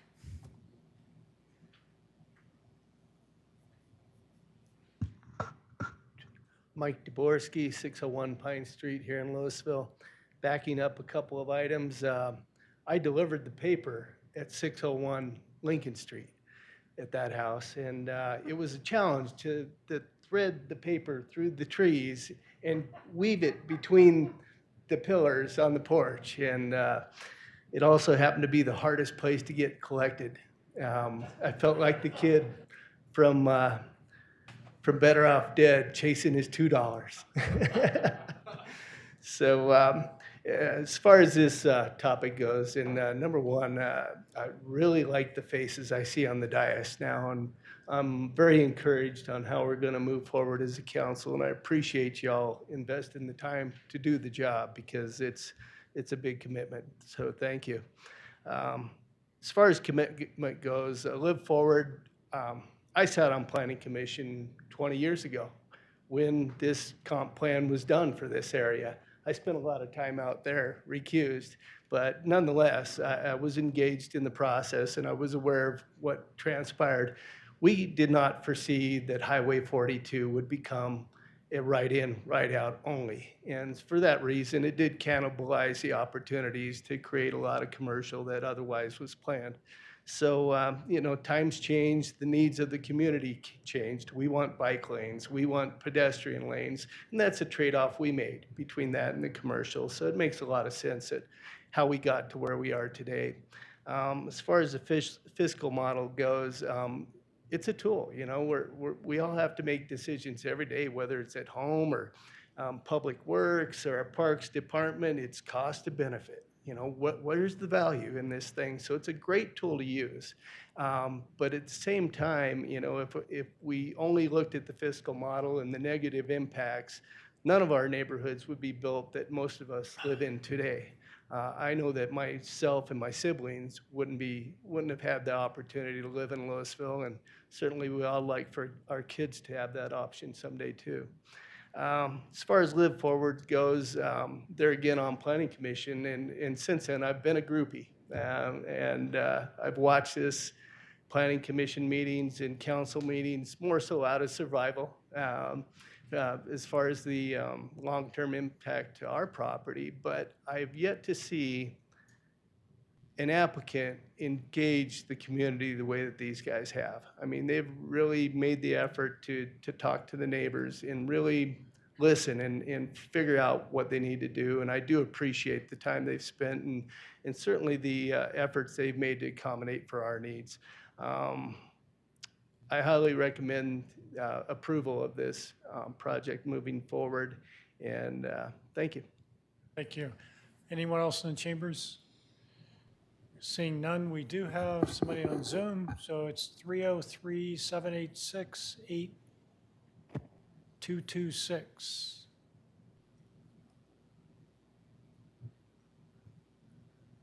Good evening, this is Sherry Summer, and I'm a Louisville resident. I have some things for you to consider as you deliberate tonight. I've been out campaigning, and many people are concerned about housing affordability. People who own homes and are seeing their property taxes go way up. I think the fiscal model is something we need to consider, and we need to consider housing affordability for our existing residents. I appreciated the comments on affordable housing that were made tonight. I kind of wonder about the order of operations here where we're doing a zoning change as a concept plan. And some of these things that are being presented would normally be done at the PUD phase. And so I have no reason to doubt the applicant's sincerity. I've heard great things about them, reaching out to neighbors. But I think it's very important that we stick with what has been said tonight regarding housing affordability, attainable, affordable, and all of those things that have been discussed with residents. Regarding traffic, at the Planning Commission, I believe that it was said that CDOT recommends against this proposal. So I'd like a clarification from that, if that's possible. I do know the neighbors were concerned about the previous redevelopment plan at Velo, the one where there wasn't much listening. And I do think there should be a comprehensive traffic plan or traffic study of this area and possible redevelopment at the other side of Velo and Coal Creek Station, because there's going to be a lot more traffic in this area. I appreciated Councilmember Dickinson's comments on the tipping point of our facilities. We're already out of office space, and I think that's important to think about as we approve things. We talked about activation of the area. I really see Tappan Garden and that whole plaza as being a great addition to the area, and I wonder if that wouldn't activate this area to be more successful with commercial, with restaurants and all of those things. Because, I mean, things take time, but good things take time. Let's see here. I do wonder if there will be like I forgot the exact word, the concurrent requirement for development and the mixed use requirements, because I do think it's important that we have places where people can walk easily from apartments in this area. Thank you for your time. Thank you. This going to concludes the first round of public comment. We'll go to council comments, and then we'll have a second round of public comment. Councilor Hefner. Yeah, just briefly, I want to share my thinking, which is I'm sitting here looking at policy for rezoning number 2, that the area has changed or is changing to such a degree that it's in the public interest to encourage redevelopment. And sitting here thinking about that, I mean, it's just clearly met to me from when this was originally zoned in 2015. I think it would be hard to say that the area and circumstances haven't changed dramatically. We've recently heard from our housing consultant that we're underproducing housing at a pretty dramatic rate. And I'm persuaded by the presentation at the end of our packet as to the many hundreds of thousands of square feet of retail and office space vacancies within a 15-minute drive that we're just not going to get the kind of development that it's zoned for now. So just wanted to share my current thinking. That's all I have. Thanks, everyone, for the good presentations. Others? Do you want to go back to second round of public comment? All right, second round of public comment. Anyone in the chambers? No? Anyone on Zoom? All right, we're back to council. Councilor Dickinson. Yeah, I think there's a good conversation around where we are and where we aren't in the process, right? And so I think it is a little hard because I kind of want to have a vision of what we will see when we go through this, but then we're not actually at that point yet, right? So we want to know about sustainability, we want to know about housing and affordable housing and all these things, and that's not for today. But I think it wouldn't make sense if we didn't have some visioning of what is, you know, potentially to come. And so, you know, I think to Dietrich's point, you know, we do need housing, we do need affordable housing, and I think that is definitely coloring my support for this, is just the idea that is much more of a possibility with this rezoning than what we currently have right now. So what I understand right now is we have a dead spot that doesn't have a lot of potential for development currently, and we have a potential for something. In all fairness, I talked about the difference between nothing and something from a financial model. So from a traffic model, there's no traffic going on there right now. So yes, if it got developed entirely commercial, there'd be more traffic than this. But we are going to see more traffic because this gets successfully redeveloped than we are seeing today. So I think we just need to understand that there will be an increase in traffic, and maybe less than if something else was successful. But if I'm going to argue that on one thing, I need to be fair about the opposite. But I'm comfortable with that. You know, people bring that, and I do think hopefully this is a transit-oriented space where there's maybe less traffic than typical for this quantity of residential. And I certainly hope as we get to the next stage, without fully talking about that next stage, I hope when we get to that there are thoughts around how to maximize the affordability, both with what we call capital A affordable housing and then the small A affordable housing, that smaller units are more affordable. And if you have to build everything the same, building things, what we don't want as a community, I've heard, and I'm speaking for myself, is luxury apartments that we bought. We built $150 million luxury apartments. That's not the point. So as you guys move into that next stage and you're thinking about what you're doing, how do you bring that small A, how do you bring that big A affordable housing? Because they're both valuable, and some of it's very, very easy to do, but you might need our help in continuing to talk about how to increase that density or decrease other pieces that make it difficult. But I think this is a really good process, and I do appreciate all the comments and Mike Dvorsky, your comments around the engagement with the residents and with the neighboring businesses and neighboring people. I think that it's really valuable. It's valuable to us because when it gets to us, there is, yes, you get less yelling and upset with what we're looking at because you've put in the time to have those conversations, and hopefully it isn't window dressing. It's like, no, what do you want? Because we can build lots of things, and if we can get on the same page about what we're building, then there's less tension, and it actually just is a good project. And I didn't see the 8 pickleball courts, but I'm sure you'll add that. Boom.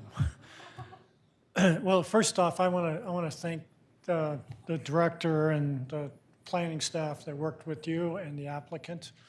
It was an excellent presentation, and much like Councilor Dickinson, you know, I think what we're doing tonight is rezoning, but for me, it's rezoning with hope. And you heard from almost all of my colleagues about affordable housing and things like that. And so, you know, I think I like what's being proposed. I think it's the right product. It's very different. You know, I was part of council a year ago or whenever it was, and we said that's the wrong product. I think we're looking more towards the right product. I want to thank the applicant for the work with the process. I think that's really important. Engaging the community is really important. And I'd be remiss if I didn't thank the Planning Commission for thoroughly vetting this. So we have something, you know, good work done by the Planning Commission. And so I think that's important. One message that I would give to the applicant is, you know, we approved a concept planning process, was it a month ago, something like that. So as we look forward, if we're talking about additional affordable housing, you know, with height considerations or whatever that might be, I think you have a council who will very much entertain that and do it in a collaborative sort of way. So I'm certainly ready to support this. Other comments? Councilor Lay. Yeah, the last thing I would say, or if I don't know if there's going to be anybody else, I was going to move the passage, but I think what I didn't say before exactly was I was reminded by Councilmember Dickinson. I mean, there's a lot more that we agree on than we disagree on, and I think part of my worry about where we've been in the last few years is that we've made enemies out of people that shouldn't have been enemies. And why I'm so enthusiastic about this process is you've just done a proof of concept, right? That doesn't need to be the case. And I really appreciate that because that makes our job a lot easier, but it also tends to be, as Councilmember Dickinson, there's less grumbliness. And we've had that in the past. We don't have it now. So I'm going to move passage of ordinance number, if it's okay. Absolutely. You can do All right. whatever you want. Well, I don't know about that. I'm going to move passage of ordinance number 1864, series 2023, an ordinance approving rezoning of Lot 10, Block 1 and Outlot 1 of Dealer Lofts final subdivision plat from commercial community, CC, to mixed-use residential, MUR, and approving an amendment to Exhibit A, land use plan exhibit referenced in Louisville Municipal Chapter 17.14, mixed-use zone districts. Second. Discussion? I'm going to close the public hearing. Call for a roll call vote, please. Councilmember Hamilton? Yes. Mayor Maloney? Yes. Councilmember Dickinson? Yes. Councilmember Lay? Yes. Mayor Pro Tem Fahey? Yes. Councilmember Kern? Yes. Councilmember Hefner? Yes. Thank you, everyone. Now we'll move on to regular business E, recommended budget for 2024, including updated capital improvements plan for 2023 through 2028 and updated long-term financial plan for 2023 through 2028. This is a public hearing. And we'll open the public hearing and ask the director for a presentation. If you don't mind, while he's getting set up, I've just got some excuse me, remarks I wanted to make. And because I have a little bit of brain fog going on, I actually have a written script, which is unusual for me, so I'm calling myself out. Could you read really fast? I'm going to read as fast as I can. City manager, you've had COVID-19. This isn't a generalized I know, brain it's- fog, right? Thank You you might for- give a little bit of context there. Thank you for clarifying. Just want to note, while we've had 4 budget hearings, and discussions, I should say, to date with City Council, and some public comment has already been provided, tonight we're presenting the budget for official public hearing as required by law. Let's start by thanking City Council, Director Bailey, and this finance team, all of our leadership team for all of your work on the 2024 proposed budget. I also appreciate the patience and understanding from everyone along the way.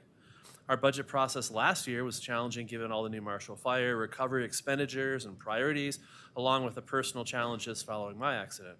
I hoped this year would be smoother. But given the transition in our finance department, and our leadership team, and all the work they've done improving our utilization of our financial software platform, this year has also been a bit challenging. However, the budget process is always challenging. In a context where operational expenditures are outpacing operational revenues within an organization and a community with high expectations, finding the balance among all these competing priorities within the guidelines of our financial policies presents a multitude of areas for policy debate and fiscal stewardship as staff and council work through this process. I'm very pleased with the thoughtful dialogue amongst council and appreciate council challenging us to do our very best. Thank you. We're very close to the finish line and are anticipating adoption of the 2024 budget on November 6th. Do note that this is a Monday meeting due to the election on November 7th for the public. This is an important thing, so I want to make sure everybody knows it's a Monday, not a Tuesday. I would also note that while we anticipate adoption on November 6th, we will still have additional work to do in the following months. There's still many moving parts around the property tax mill levy setting, the mill levy rate with Proposition HH and final property assessments and all of that. While I'm confident with the conservative projected revenues as proposed, we'll have some math to do towards the end of the year to finalize that actual mill levy rate. Also, we'll have to roll up our sleeves again beginning in late November to prepare a budget amendment based upon the outcome of the open space and parks sales and use tax ballot question. This will probably take us most of the first quarter to get through that. That's going to be an important piece of work for council in the first part of 2024.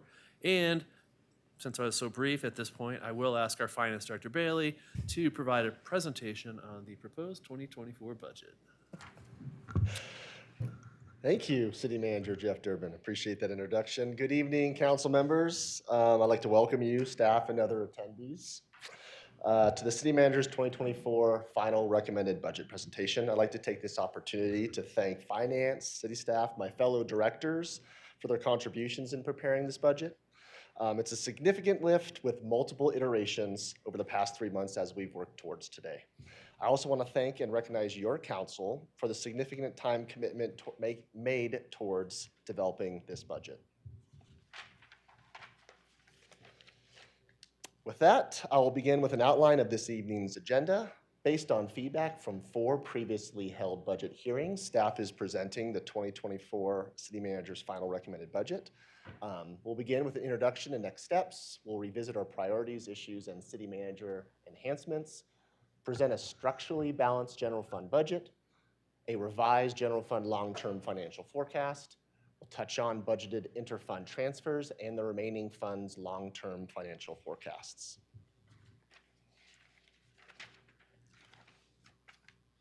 A brief reminder of where we've been and our next steps. We've met on July 18th with our budget retreat. On September 5th, you heard the City Manager's initial recommended budget presentation. In September, we held 2 budget special meetings. Today is the City Manager's final recommended budget, with adoption scheduled for Monday, November 6th.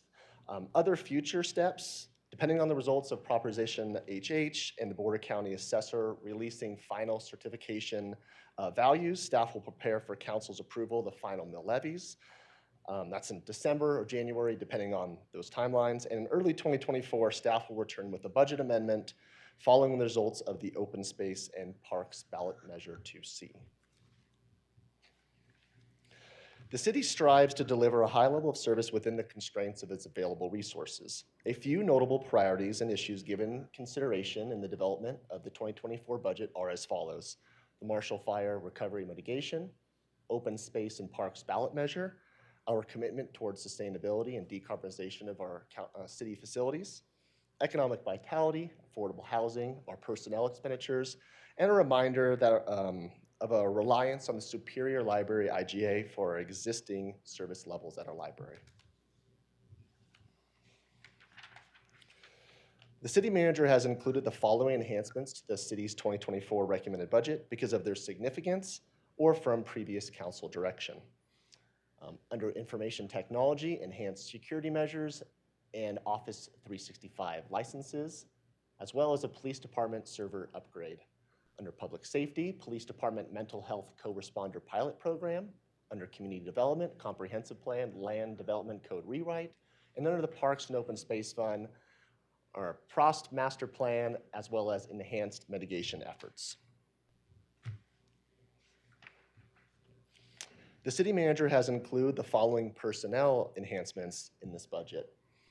A reminder that the first three, the recovery and resiliency manager, the mitigation coordinator, and the sustainability coordinator, have all been approved in 2023 and have been filled. The fourth, court communications, is to address the pending state mandate to allow for remote access to criminal court proceedings. The financial analyst, Parks and Open Space communications position, as well as the IT Public Works utility positions are all currently in the 2024 budget as personnel expansions. At this time, I'd like to briefly revisit our citywide budget at a very high level. Broken out by program, here's the 2024 citywide recommended budget expenditures. I'll start down here. About 50% of the city's 2024 budget is public works, transportation, and utilities. Public works transportation includes engineering, transportation planning, street maintenance, including the pavement booster program, snow and ice removal, sign maintenance, streetscapes. And utilities are water, wastewater, stormwater, and solid waste. Continuing clockwise, parks and open space and recreation accounts for approximately 18% of our citywide budget. Cultural services is about 4%. This includes a library, museum, art center, Steinbach Pavilion. Economic vitality is a sliver right there, about 1%. 13% for admin and support. This includes our city manager's office, city council, communication, clerk, finance, HR, IT, legal, sustainability, and municipal electrification. Continuing along, community design is our community development department, which you've heard from a bunch tonight. And lastly on our pie chart is public safety and justice. This is our court, code enforcement, and police department. Since September 26th, city manager's office, fiscal, and department staff have worked towards structurally balancing the general fund's budget. And we can state that we are presenting a structurally balanced budget for the general fund tonight. On September 26th, the variance between total revenues and total expenses was approximately 1.1 million. Since then, staff has made adjustments to the following accounts. We revised interest earnings based on revenue projections, as well as revising property tax revenue on projections. We've reduced budgeted city attorney expenses to better align with expenditure trends, as well as community development abatement expenses, again, to align with expenditure trends. Staff has previously identified the following non-recurring expenses as an acceptable use of fund balance. This is the Police Department Mental Health Co-Responder Pilot Program, the Community Development Land Code Rewrite, bag tax available fund balance for programmatic expenditures, Public Works on-call development review support, and the PD IT server room. This slide demonstrates the long-term financial forecast for the general fund, with the adjustments I just mentioned ran through the model, along with a few other assumptions that I'll touch on in the next few slides. Looking specifically at 2024, the dark green bar are our revenues, the lighter green bar are expenditures. The delta between these two bars are those one-time expenditures, thus representing a structurally balanced budget for 2024. And looking at the yellow bar, which is fund balance, You'll note that it's diminishing over time, but for the duration of the forecast, exceeding both reserves, the minimum reserve, which is this orange line, which is 15% of operating expenditures, and this white dotted line, which is 25% of our operating expenditures.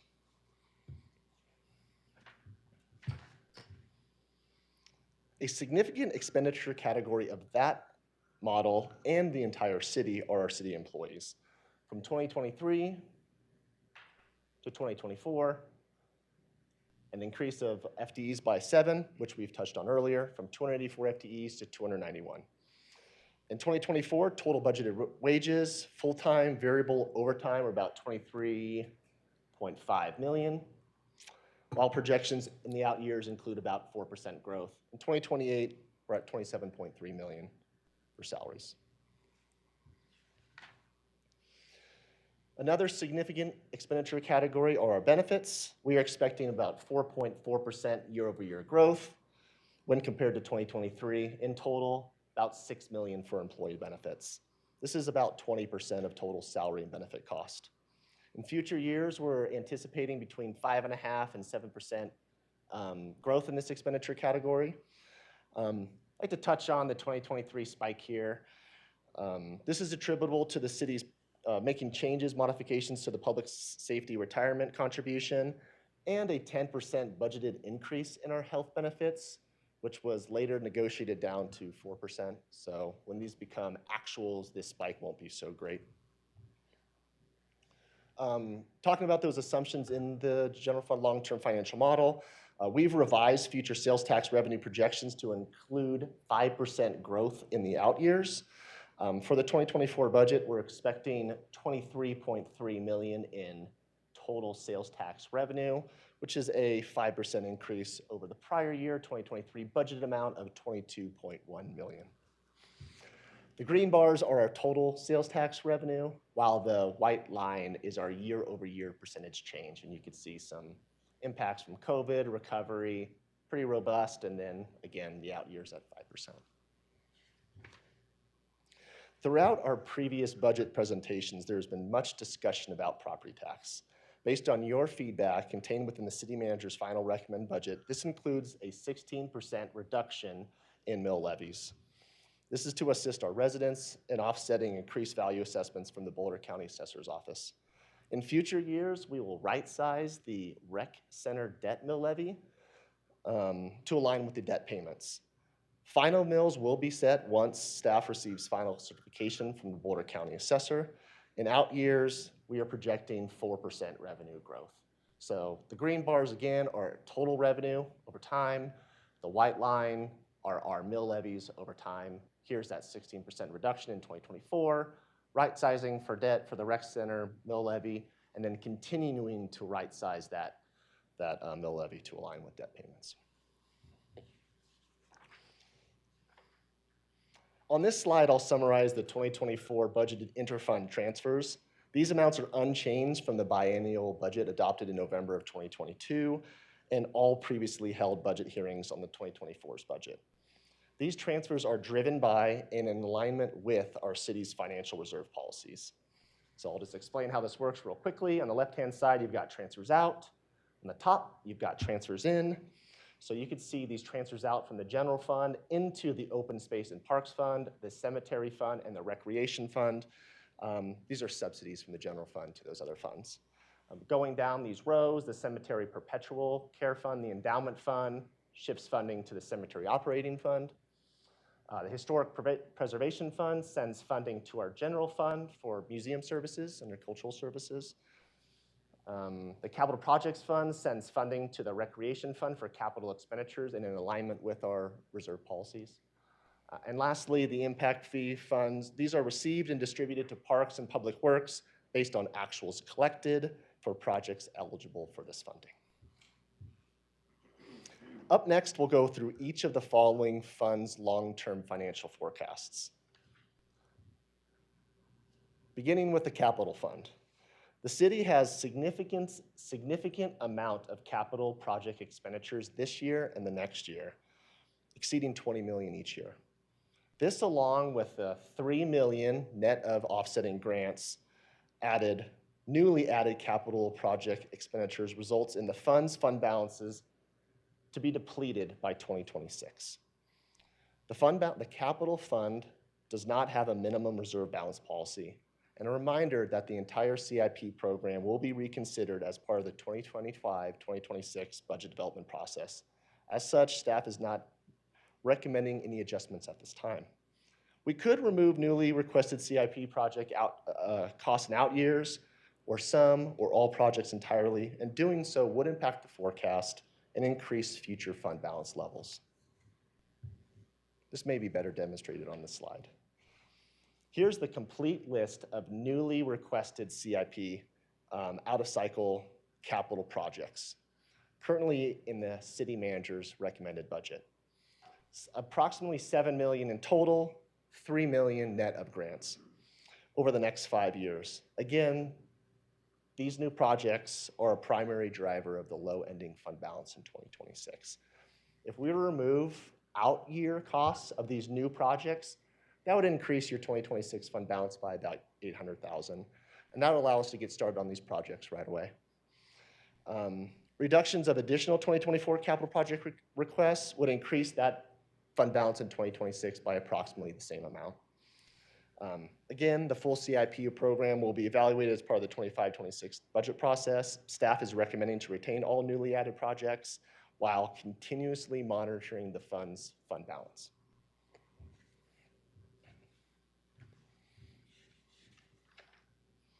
The utility funds, one moment. The utility funds financial forecast is unchanged from prior presentations and in compliance with its reserve policy over the duration of the forecast. Public Works and Finance are closely watching funds revenues and expenses as we approach year end, and we will provide an update in early 2024. The Gulf Fund financial forecast is also unchanged from recent presentations and is projected to remain in compliance with the fund balance policy throughout the forecast. This does assume some future capital expenditures will land in the capital fund, not the Gulf Fund.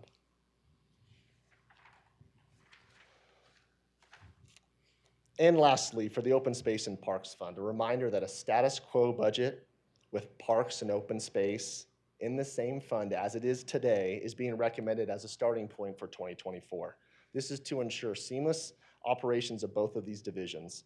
Because of the various scenarios of the pending ballot measure 2C, running a long-term financial model on the status quo budget doesn't yield consumable results. Therefore, no fund financial forecast is being presented at this time. However, upon the outcome of the results of the ballot measure in early 2024, Council will be asked to modify the status quo budget to align with the measure's outcome. Estimates displayed are preliminary and very high level. Financial and parks staff will perform further in-depth analysis upon the results of the ballot measure and will return to your council early next year. And with that, I would like to thank you for your attention, and we are available to answer any questions you may have. Should we go to public comment first? Let's do that. Any public, let's see. You didn't sign up for E. Any other public comments? Public comment on Zoom? All right. Council, questions, comments? So just a reminder, this is our last real work session with the budget. What we'll be doing on November 6th is really a formality to approve the budget. Councilor Dickinson. Great work. I know this is exhausting, I'm sure. And I think we've, four years into this job, I understand that this is like the most important thing we do. Right up there with who we choose as our city manager. I mean, there really are two biggest decisions, right? Like the budget and who runs the show. And so this is really important, and you guys have put a ton of work into it, and I appreciate the changes that have been made and the tweaks to get us in compliance with our charter, or maybe I'm misstating that, our fiscal policies. I really have nothing at this point. I mean, I think we've kind of gone round and round a bunch on this, and I think this reflects all the things that we have been talking about, and everything makes sense to me and looks good. I wrote down and appreciate the quote, align with expenditure trends. I think that makes a lot of sense to make some tweaks that accurately align with what we're seeing in the data. So thank you very much for all the hard work. Thank you. Councilor Hefner? Yeah, I'll just echo that. Thanks for sticking with us from when we started in July. I'm sure you started much earlier than that to the present, and you know, I think you've really landed in a good place here, and a place I hope we can all support. Councilor Hamilton? I don't have any questions tonight because you've done such a great job answering our questions since July, but I also just wanted to express my gratitude as well to all the work that went into this, not only by the finance department, but all the directors, the city manager, everyone that's involved in this process. So thank you all. Anyone else? Councilor Kern? Can I make a funny comment? I'm just really disappointed that I what was a little, comment? a funny one. Sure. I regret that I'm a little late to this party. I feel like I showed up when the wine was already poured and the bottle was empty, so thank you. Well, I'm going to take the opportunity to thank you. I really appreciate it. And yeah, we did have some fun conversations through all of this. You know, that's important though. I mean, it's important that a council takes this seriously. It's important that if we have perspectives, we share those. We made changes, we made compromises along the way, and I think that's important. The one gotcha I feel with this, and you pointed out at the very beginning, is I don't know how long that list is now, 6 items or whatever, whether it's the Marshall Fire or what Superior decides to do at the library or whatever it is, that could very much alter all this. The 2C, the ballot issue, is a significant one, not only for funding open space and parks, but dealing with our public lands. So it never stops, right? So thank you very much. I think we're all prepared to address this on November 6th. So thank you, Director. And I'm closing public hearing. Would you like a motion? Are you ready, Mayor? No? We don't. Oh, there's no motion. What am I on? The next one. If you look at page 441, there's a recommendation that we're okay with it and we're going Great. on to November 6th. My last budget. All right, we're going to go on to regular item F, ordinance number 1865, series 2023, an ordinance amending chapter 3.24 of the Louisville Municipal Code regarding the city's tax and fee business assistance program. This is the second reading and public hearing. I just want to note this is something that we asked staff to come back with, which is really codifying something that the city has been doing. So I'm trying to simplify and streamline our discussion on this. So with that, we'll have a staff presentation.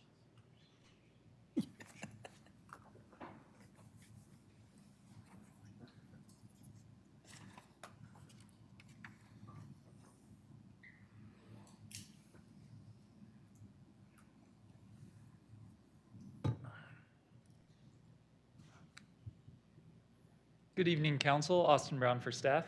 Happy to be in front of you again tonight with this ordinance. The ordinance before you is an amendment to Title III of the Louisville Municipal Code concerning the city's tax and fee business assistance program. The proposed ordinance would amend the city's BAT program to codify the city's practice of rebating consumer use taxes for new and expanding businesses.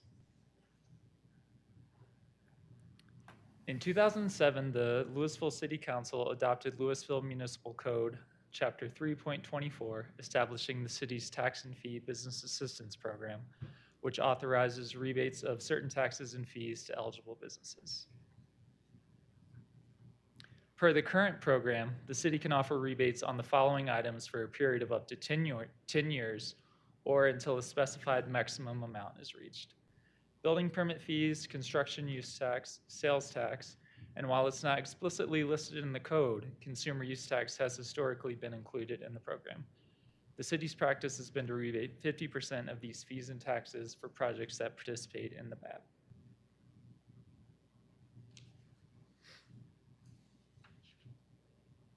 At the time the Business Assistance Program was created, the city did not have a consumer use tax in place. In 2010, the city adopted a consumer use tax and has authorized rebates of this tax under the authority implied from the BAP. However, the city code was never formally amended to add consumer use tax. This proposal would amend Chapter 3.24 of the city code to specifically authorize rebates of the city's consumer use tax revenues. To achieve this, a definition of consumer use tax has been added, and the definition of fees has been expanded to include the amount of consumer use taxes collected.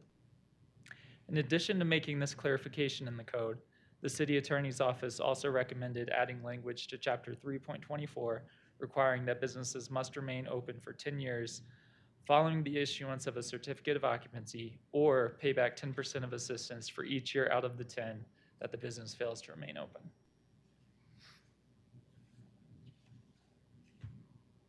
Staff recommends approval of ordinance number 1865, series 2023, amending the city's tax and business assistance program. This concludes staff's presentation, and at this time, I'm happy to answer any questions. Any questions? So I forgot to open the public hearing, so I'm going to retro that. Counselor Dickinson? I just had one question on the last part, the 10%. Is that new, the calculation of, I knew we had a clawback, but is the specific 10% per year that you don't finish the 10 years, is that new or is that what we've always done?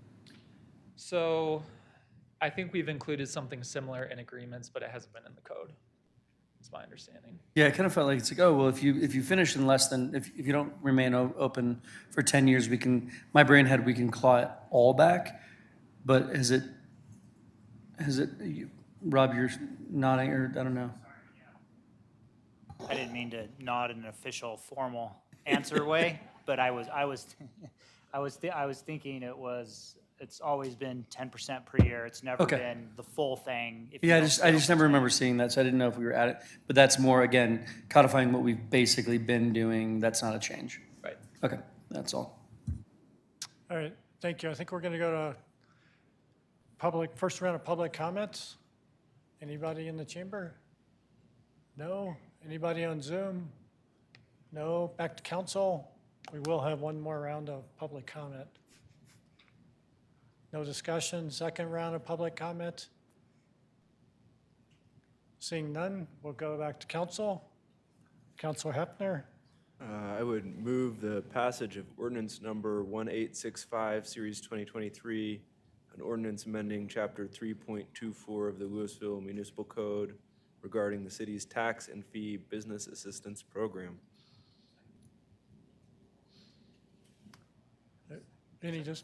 We have a second from Councilor Lay. Discussion? Close the public hearing. Could we have a roll call vote, please? Councilmember Hefner? Yes. Mayor Pro Tem Fahey? Yes. Councilmember Lay? Yes. Mayor Maloney? Yes. Councilmember Dickinson? Yes. Councilmember Kern? Yes. Councilmember Hamilton? Yes. Thank you for your work on that. We're going to move on to regular business G, amendment number 1 to the 2023 pavement marking contract. Ask staff for a presentation. Good evening, Mayor and Council. Kirk Carr, Public Works and Utilities Director. Just enjoying my time next to Austin here while he works on the computer. If you have enough information to vote, you can give me a thumbs up and we can move on, or I'll wait for Austin to finish up and we can do a short presentation. I don't see any thumbs up, so we'll do a short presentation. Well, let me ask council, do you feel that the packet was sufficient for a presentation? I'm getting a yes on that. You do have a video I think we all would like to see. We do have a video, yes, we do. So this is the design of Polk.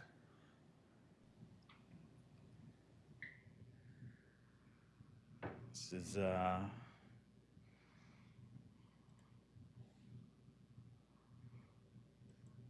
So this is a video from Fort Collins. This is done advisory bike lanes and did a video on their advisory bike lanes to illustrate how that works. Advisory bike lanes are coming to East Pitkin Street. As part of a utilities and street maintenance project, East Pitkin Street will be restriped with advisory bike lanes from Remington Street to Smith Street in 2022. What are advisory bike lanes? Roads with advisory bike lanes have a single center travel lane that is shared by motor vehicle drivers traveling in both directions. There are dashed advisory bike lanes on both sides of the street. Bicyclists have right-of-way in the advisory bike lanes. After looking out for and yielding to bicyclists, drivers can merge into the bike lane in order to pass an oncoming driver. Drivers can then return to the center travel lane after passing. It might sound crazy at first, but advisory bike lanes work well on narrow, low-speed, low-traffic streets across the United States and around the world. This will be the first advisory bike lane in Fort Collins. If you've ever driven on a narrow neighborhood street, you already know how to drive on a road with advisory bike lanes. Narrow streets don't have enough room for two drivers and bicyclists to pass each other at the same time. On narrow streets, drivers have to be on the lookout for bicyclists, yield to them, and then find a gap in on-street parking where they can pull over and allow an oncoming vehicle to pass. Why advisory bike lanes on East Pitkin Street? Pitkin is a popular east-west bikeway connecting to CSU. The stretch of Pitkin between Remington and Smith currently has traditional bike lanes, but our hope is that advisory bike lanes will provide a safer, more comfortable place for bicyclists to ride, and that will help to slow down vehicular traffic. This is the first advisory bike lane project in Fort Collins, so we will be evaluating it closely to make sure it works as intended. To learn more about the project, visit fcgov.com/Pitkin.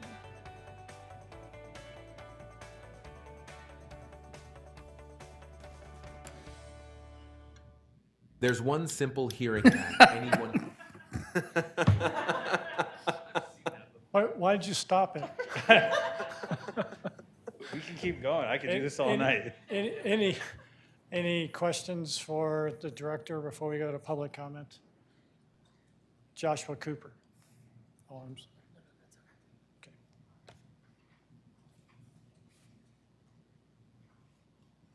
Okay. Okay, and you're done. Your card is. All right. Josh Cooperman, I live in Louisville. Okay. I would like to really express my wholehearted support for city staff's recommendations about striping on Via Appia and on the Polk Dahlia. My primary reason for really supporting the ideas is that I think it will make these roads much friendlier to bicyclists and pedestrians, and also much safer for bicyclists and pedestrians. And I believe that the new striping will not unduly affect vehicular traffic. In particular, on Via Appia, as I understand from having conversations with city staff, the amount of vehicular traffic that we have does not warrant 2 lanes in each direction. That 1 lane would be sufficient. And moreover, if we do this road diet by restriping Via Appia, emergency vehicles will still be able to pass safely because we won't actually be eliminating any road surface, just restriping it. Furthermore, I think that this restriping really advances us on some of the goals set out in the Transportation Master Plan. In particular, for Via Appia, there are, I think, 3 different places in the list at the end of the Transportation Master Plan where it talks about buffered bike lanes and crossings and so forth. And I think this striping would help to advance us on all 3 of those points in the Transportation Master Plan. And developing those points was a big community process, so I would consider them to be very well vetted by the community. On Polk Dahlia, there's really, I think, one point in the transportation master plan that calls for establishing a bike route on that street, and I think the advisory bike lanes will do a great job there. I would like to say that my family and I lived in the Netherlands for 2 years, where they use advisory bike lanes extensively. I rode them all the time, and I think they're great, if that counts for anything. Yeah, and then just to finish up, I wanted to tie into the comments that were made at the very beginning of the meeting when someone spoke up about crossing via Appia. So I think this, in the packet, it talks about doing some signage with the restriping. If we could improve the signage at the crossing that the person spoke about, which is at Via Capri, I think, and Via Appia, that would be really great. Another place would be at Lafayette and Via Appia. I've had some conversations with people who live on the other side on the kind of the north side there, I guess, of Via Appia, and they would like to see that crossing very much improved. Thanks. Thank you. Anyone else, public comments?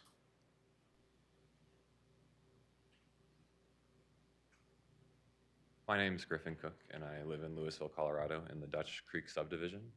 This is my first time attending one of these meetings. Welcome. Me and my partner moved here a little over 2 years ago and immediately fell in love with Louisville. I'm proud to say that we were able to narrowly avoid being priced out of buying here, so I plan on being here for quite a while. The one thing when we moved here, when we fell in love with the city immediately, one thing that we thought about is like, why is the city different? Why do people here? Why do people walk and bike around? Why do people actually spend time in a public space like Old Town here? That is not my experience when I grew up in Aurora, Colorado. You know, that's not something I've seen a whole lot of other places. And I think a lot of it is, generally speaking, the core of the community does not have any large, scary roads cutting through it, right? I cross Cherry to get to Old Town from where I live. I walk to Old Town probably twice a week to support local businesses, you know, get coffee with my friends, whatnot. And Cherry, relatively to Via Appia, is pretty safe and stress-free to cross. If I felt like I could not safely walk there, if I had any apprehension about that or felt like I had to drive, I would not visit Old Town nearly as often. And I think that's a big thing. And I think Via Appia, unfortunately, is kind of an exception to the rule that I've seen, where most of the residents of Louisville can draw a line between them and Old Town, which is one of the largest amenities here, where they don't have to cross a multi-lane, fast-moving road. And I do think that it's a safety concern as well. And I just really, I think that, you know, anything we can do to make Via Appia a more kind road to pedestrians and cyclists, I think will really play to this community's strengths. Thank you for your time. Thank you. Let's see, on Zoom, we have Sherry Summer.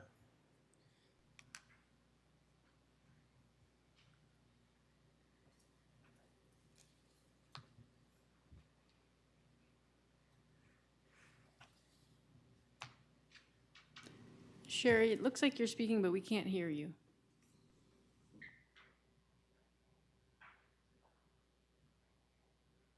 You want to try again? Does that work? Yes, we're good. Oh, great. Okay, sorry. Sherry Summer, Louisville resident. I've spoken to many people about traffic hotspots. Oh, first I want to start out by saying thank you to the Public Works Department for doing such a great job of traffic calming in so many areas.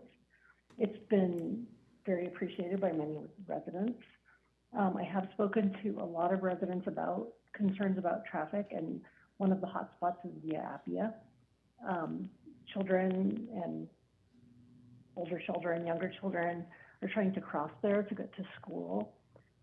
Just generally the traffic is speeding quite quickly, and that also creates a lot of noise. So I would support staff's recommendation to change the configuration on Via Appia. Thank you. Thank you. All right, seeing no more public comment. Council comments. Councilor Hefner. Yeah, first, thanks. I think this is a great proposal, and I really appreciate the responsiveness to certainly a lot of the resident concerns that I've been getting about traffic safety. I just have, it's sort of a combo question comment, which is on the Via Appia cross section, we have this 11-foot buffer on either side of the center median. And I wonder if we couldn't shrink that a little bit and make the separation for the bike lane a foot or two wider, just to create a little extra space and a little extra separation. Since there's gonna be dead space either way, it might make sense to put a little more of it between the cars and the bikes. I don't know, maybe you considered that and there's a reason not to do it, but that's just my thought looking at this. We can take a look at that.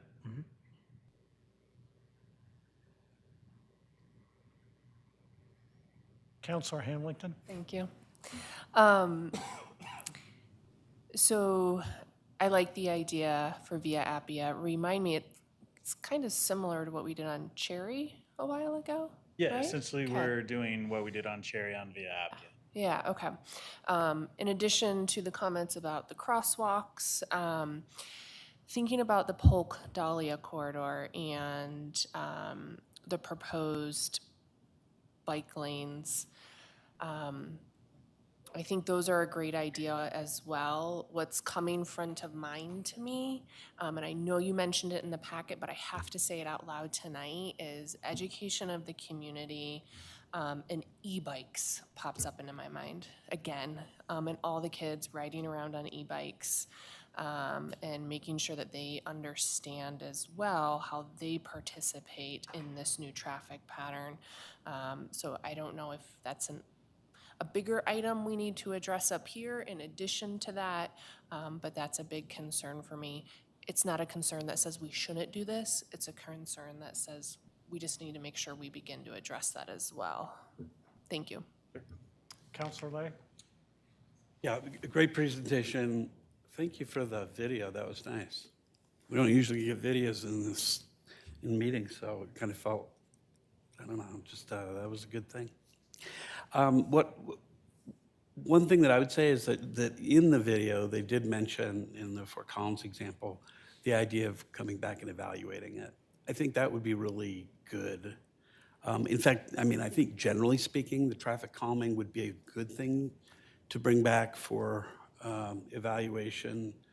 I know that I probably say that maybe against my better judgment because I don't necessarily, there's piling on sometimes with certain kinds of calming devices and, some upset about that, but I don't know that it's necessarily a bad thing to review where we are on any kind of traffic area that we're having problems with, or we seem to have, won or whatnot. But this one, I think it would be a good, because this is, we've done this, I guess, in a couple of places. We ought to evaluate it when the time comes. I'll leave that to you, but it would be nice to get some feedback on that at some point, if we choose to move forward, which I guess we'll find out.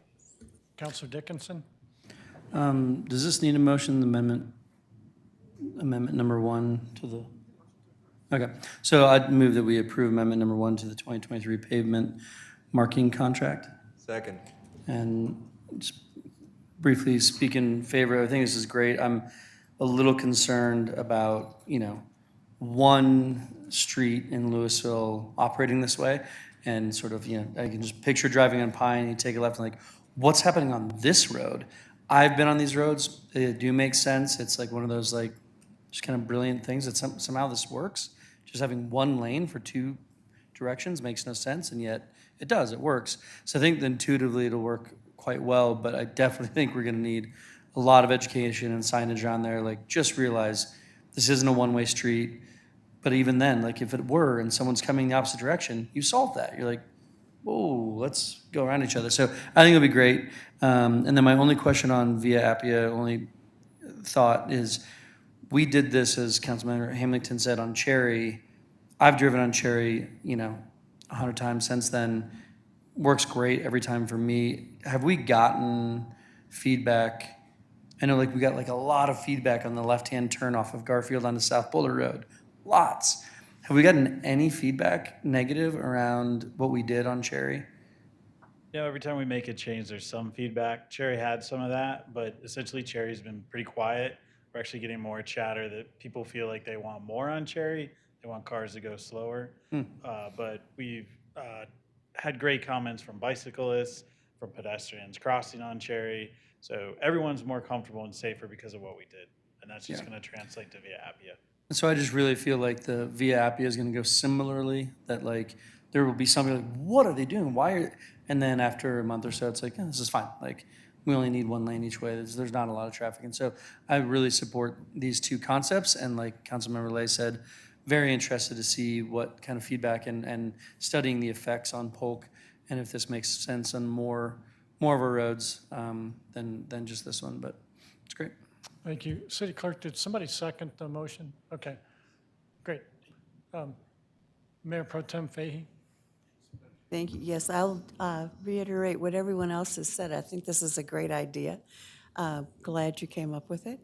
And I would like a lot of education, particularly as Councilor Hamilton said regarding e-bikes and the younger drivers that don't fully understand how to drive on a street to begin with, and then changing it, it just seems we need a lot of education and then some evaluation of how well it's been working. But great idea. Thanks. Councilor Kern? Thank you. Thank you for putting the work into this. I'm very sorry, but I'd love to actually talk about my concerns. The accolades are apparent, right? It's great. We're going to have, hopefully, safer bike access. I would rather see that there's a separation between traffic and biking. That's actually what creates safety. My house is back to McCaslin for 26 years. I cannot tell you the number of people who have fallen off their bikes because debris hits them from cars because of that bike lane with the car. And I'm running out of my house with gauze and bandages and things like that. So my worry with Via Appia is there is not as little traffic as what we're thinking. That there are times of day where there is heavy enough traffic to warrant the lanes.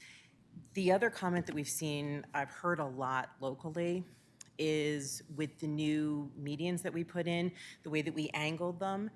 When you're coming in and out of Pine onto Via Appia, it's really hard to see traffic a lot of the time. So I had a couple things. The education point was going to be through the roof for me.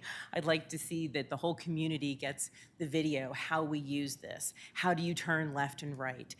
But I ride on a lot of different bike trails around the whole country, and there's stop signs and yields and things like that for the cyclists.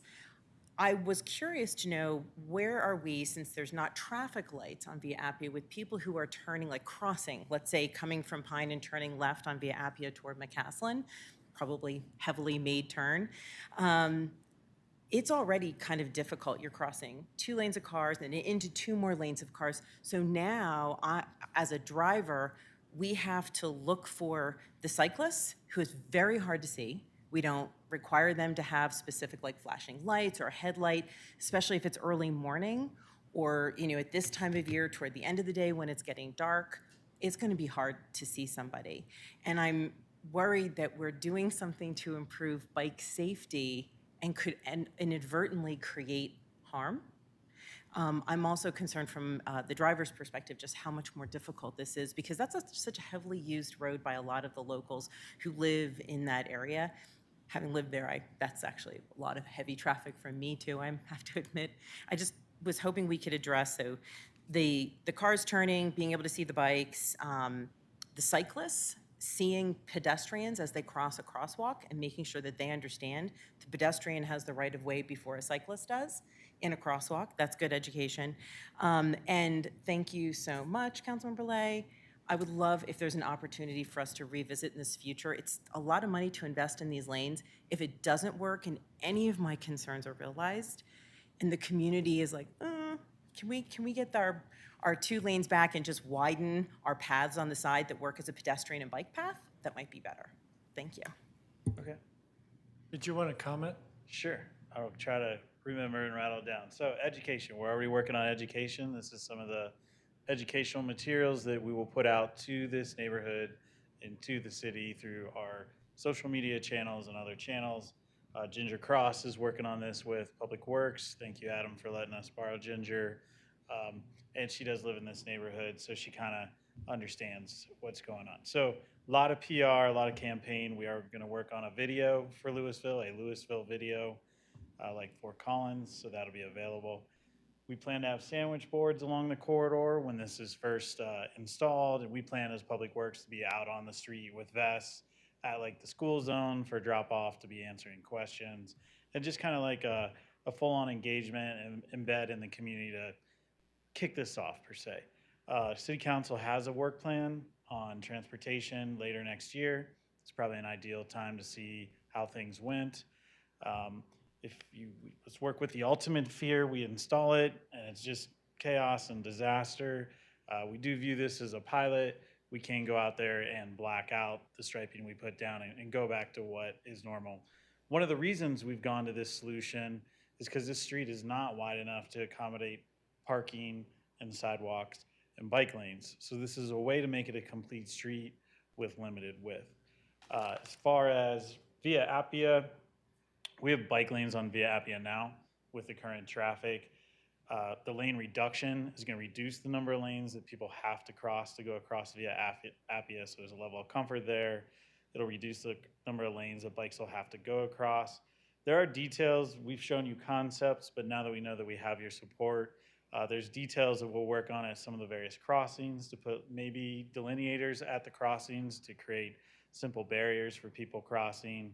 And then we may do additional details at intersections where there's left turns, like the green thermo that really says, hey, this is where bikes belong in this area. So those are details that we'll consider with this feedback on the final plan for that. I think I answered everyone's questions. Did I miss anything? The traffic volume on Via Appia, 2 lanes in either direction can handle 35,000 cars per day. 1 lane in either direction can handle 42's doing like 22,000 cars per day. Up by South Boulder Road and Via Appia, it's about 7,000 cars per day. And down by McCaslin and Via Appia, it's about 4,000 cars per day. So 4,000, 7,000 versus it can handle 20 for 1 lane in each direction. So we've got plenty of volume there. Rush hour, you may be a little bit more inconvenienced as a driver. But then I guess I would throw it back on you. You're worried about inconveniencing drivers, but yet you want me to provide safety for bikes and convenience for bikes. Ultimately, if we're going to share roads, there's a trade-off here, and you got to decide what you want to be as a community. Sometimes you can't have both. So right now we're prioritizing bikes and people, which I think is the trend we're hearing from the community. Councilor Hamilton?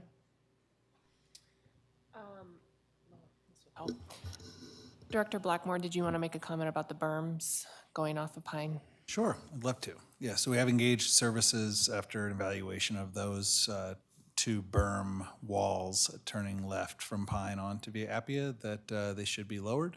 And so the contractor who's doing the work on the McCaslin medians now, once they're wrapped up with that portion of their project, they'll be moving over and dropping those about 16 to 18 inches. So that should help with their sight lines.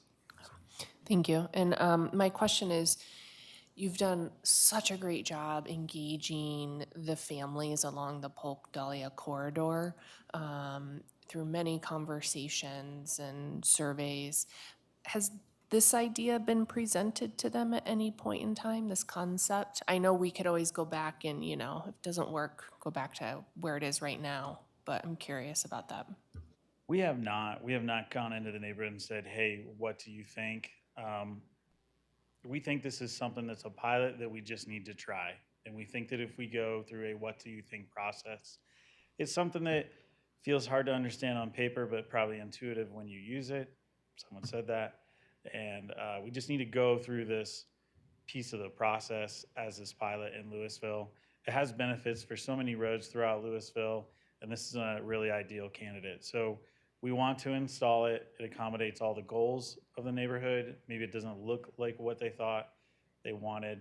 I don't think they knew what they wanted. They just wanted bike lanes, and they wanted bigger, wider sidewalks and bump outs everywhere. And $5 million later, we get something done. So this was our response to say, hey, we're going to try this, and it achieves your goals. And then we'll work with the neighborhood through this as we implement and people learn. Will the speed bumps remain? Yeah, speed bumps remain. And then actually, we're adding a raised crossing at, an asphalt raised crossing at the four-way Madison crossing. That was a controversial location. It's actually something that we all saw in Hawaii, and we brought it back from Hawaii when we were out there. So we think it's a really good solution, and it also has a lot of, I think, solutions throughout the town, and it also, we have to work through this installation with the fire department and make sure that it's good for their response times.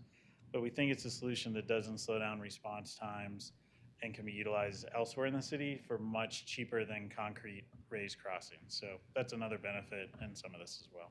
Okay, thank you. Yeah. I'm going to make one last comment, and I'll let you talk. So I live on Cherry. I cycle a lot. It's much safer crossing or getting to the other side of Cherry for cyclists because you only have one car going each way, which was really a problem when you would have like somebody turning and whatever. It's a much better design.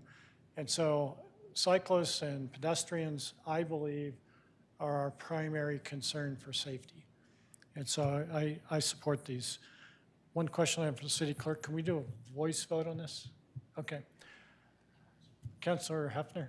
I just wanted to chime in with a word of thanks for the bike lanes you already did on South Madison. I've gotten a lot of positive feedback on those in the, what has it been, 2 weeks since they've been in, which I think partly answers Councilor Hamilton's question about community sport. I think it's there, and I think this is consistent with a lot of the things you and I both heard at the community meeting.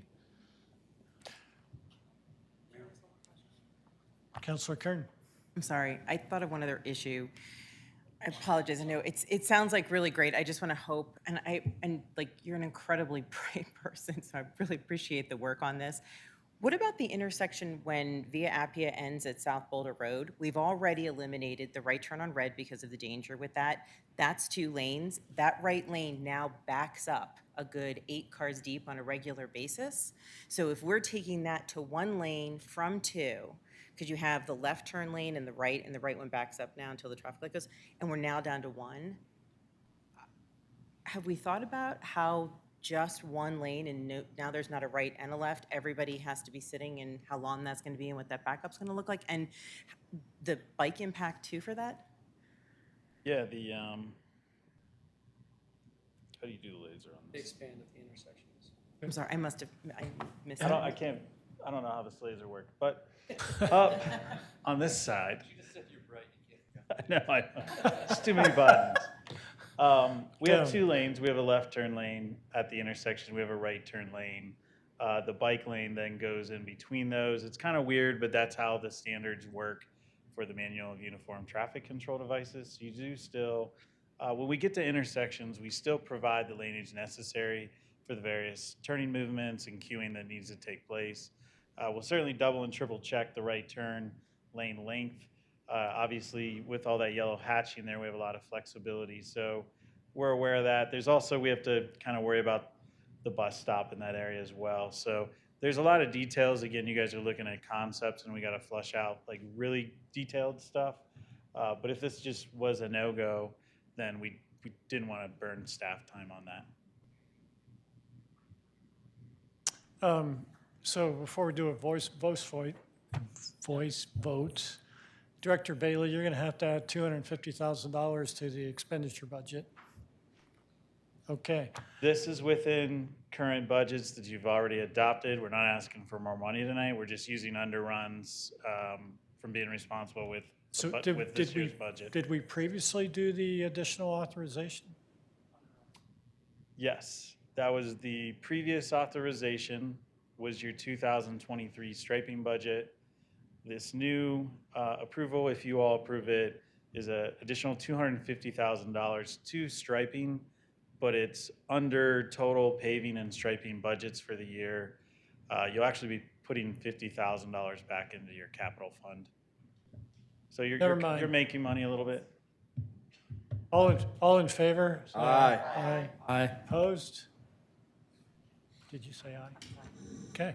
All right. Unanimous vote. Thank you, council. Thank you.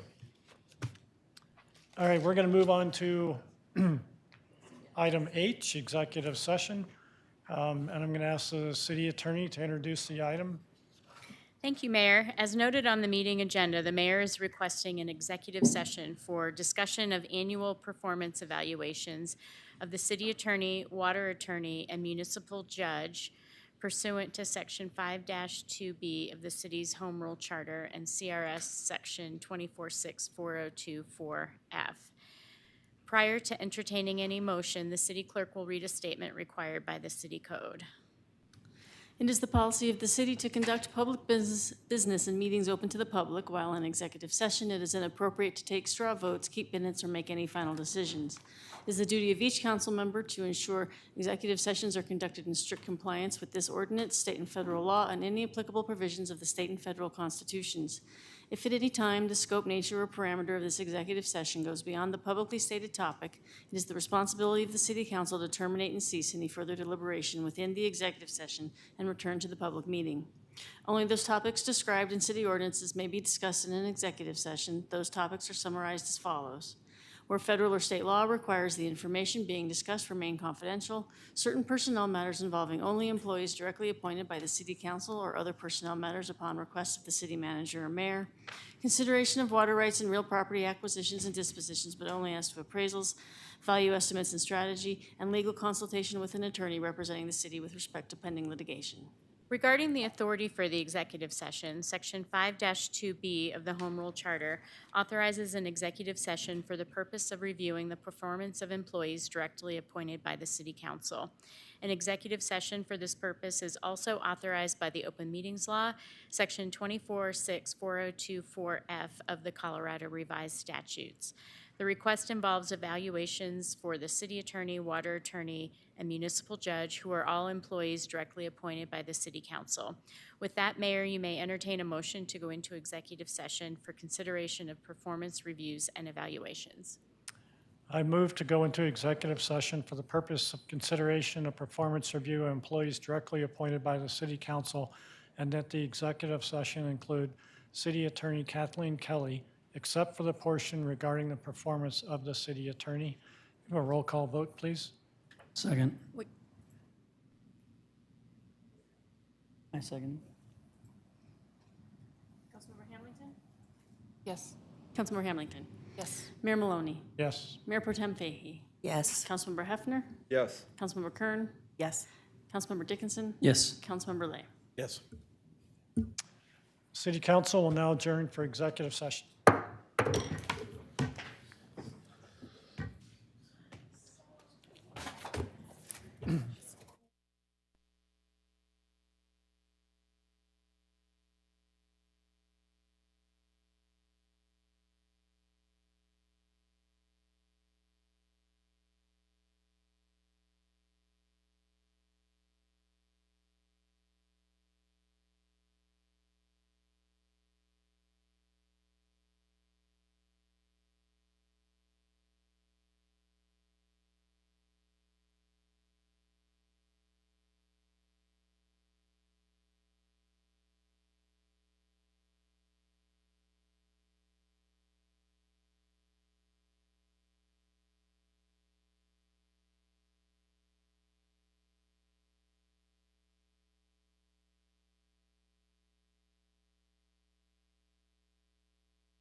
you talking about? We always make this long.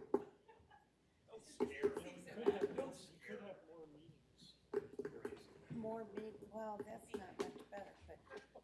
That's your option. Let me know when you get it, because I'm going to delete it off my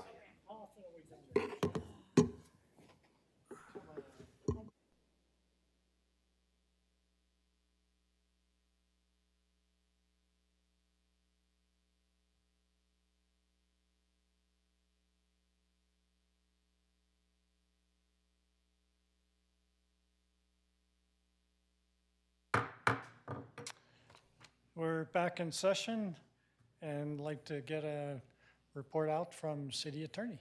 Thank you, Mayor. Mayor and Council, as noted on the meeting agenda, the executive session was for evaluation and performance review of employees and officials appointed by the City Council. And the City Council did discuss annual performance reviews of the City Attorney, Water Attorney, and Municipal Judge. No follow-up is requested at this meeting at this time. Thank you. City Attorney's report. I have no report. Thank you. Council comments, committee reports, and identification of future agenda items. Okay, we're adjourned. When Pullman produced some cars for the Seaboard Airline and the Union Pacific, some sleepers. The last intercity or long-distance coaches were produced by Pullman Standard in 1965 for the Kansas City Southern. Pullman continued to produce cars for commuter railroads and from transit systems through the 60s and into the 70s.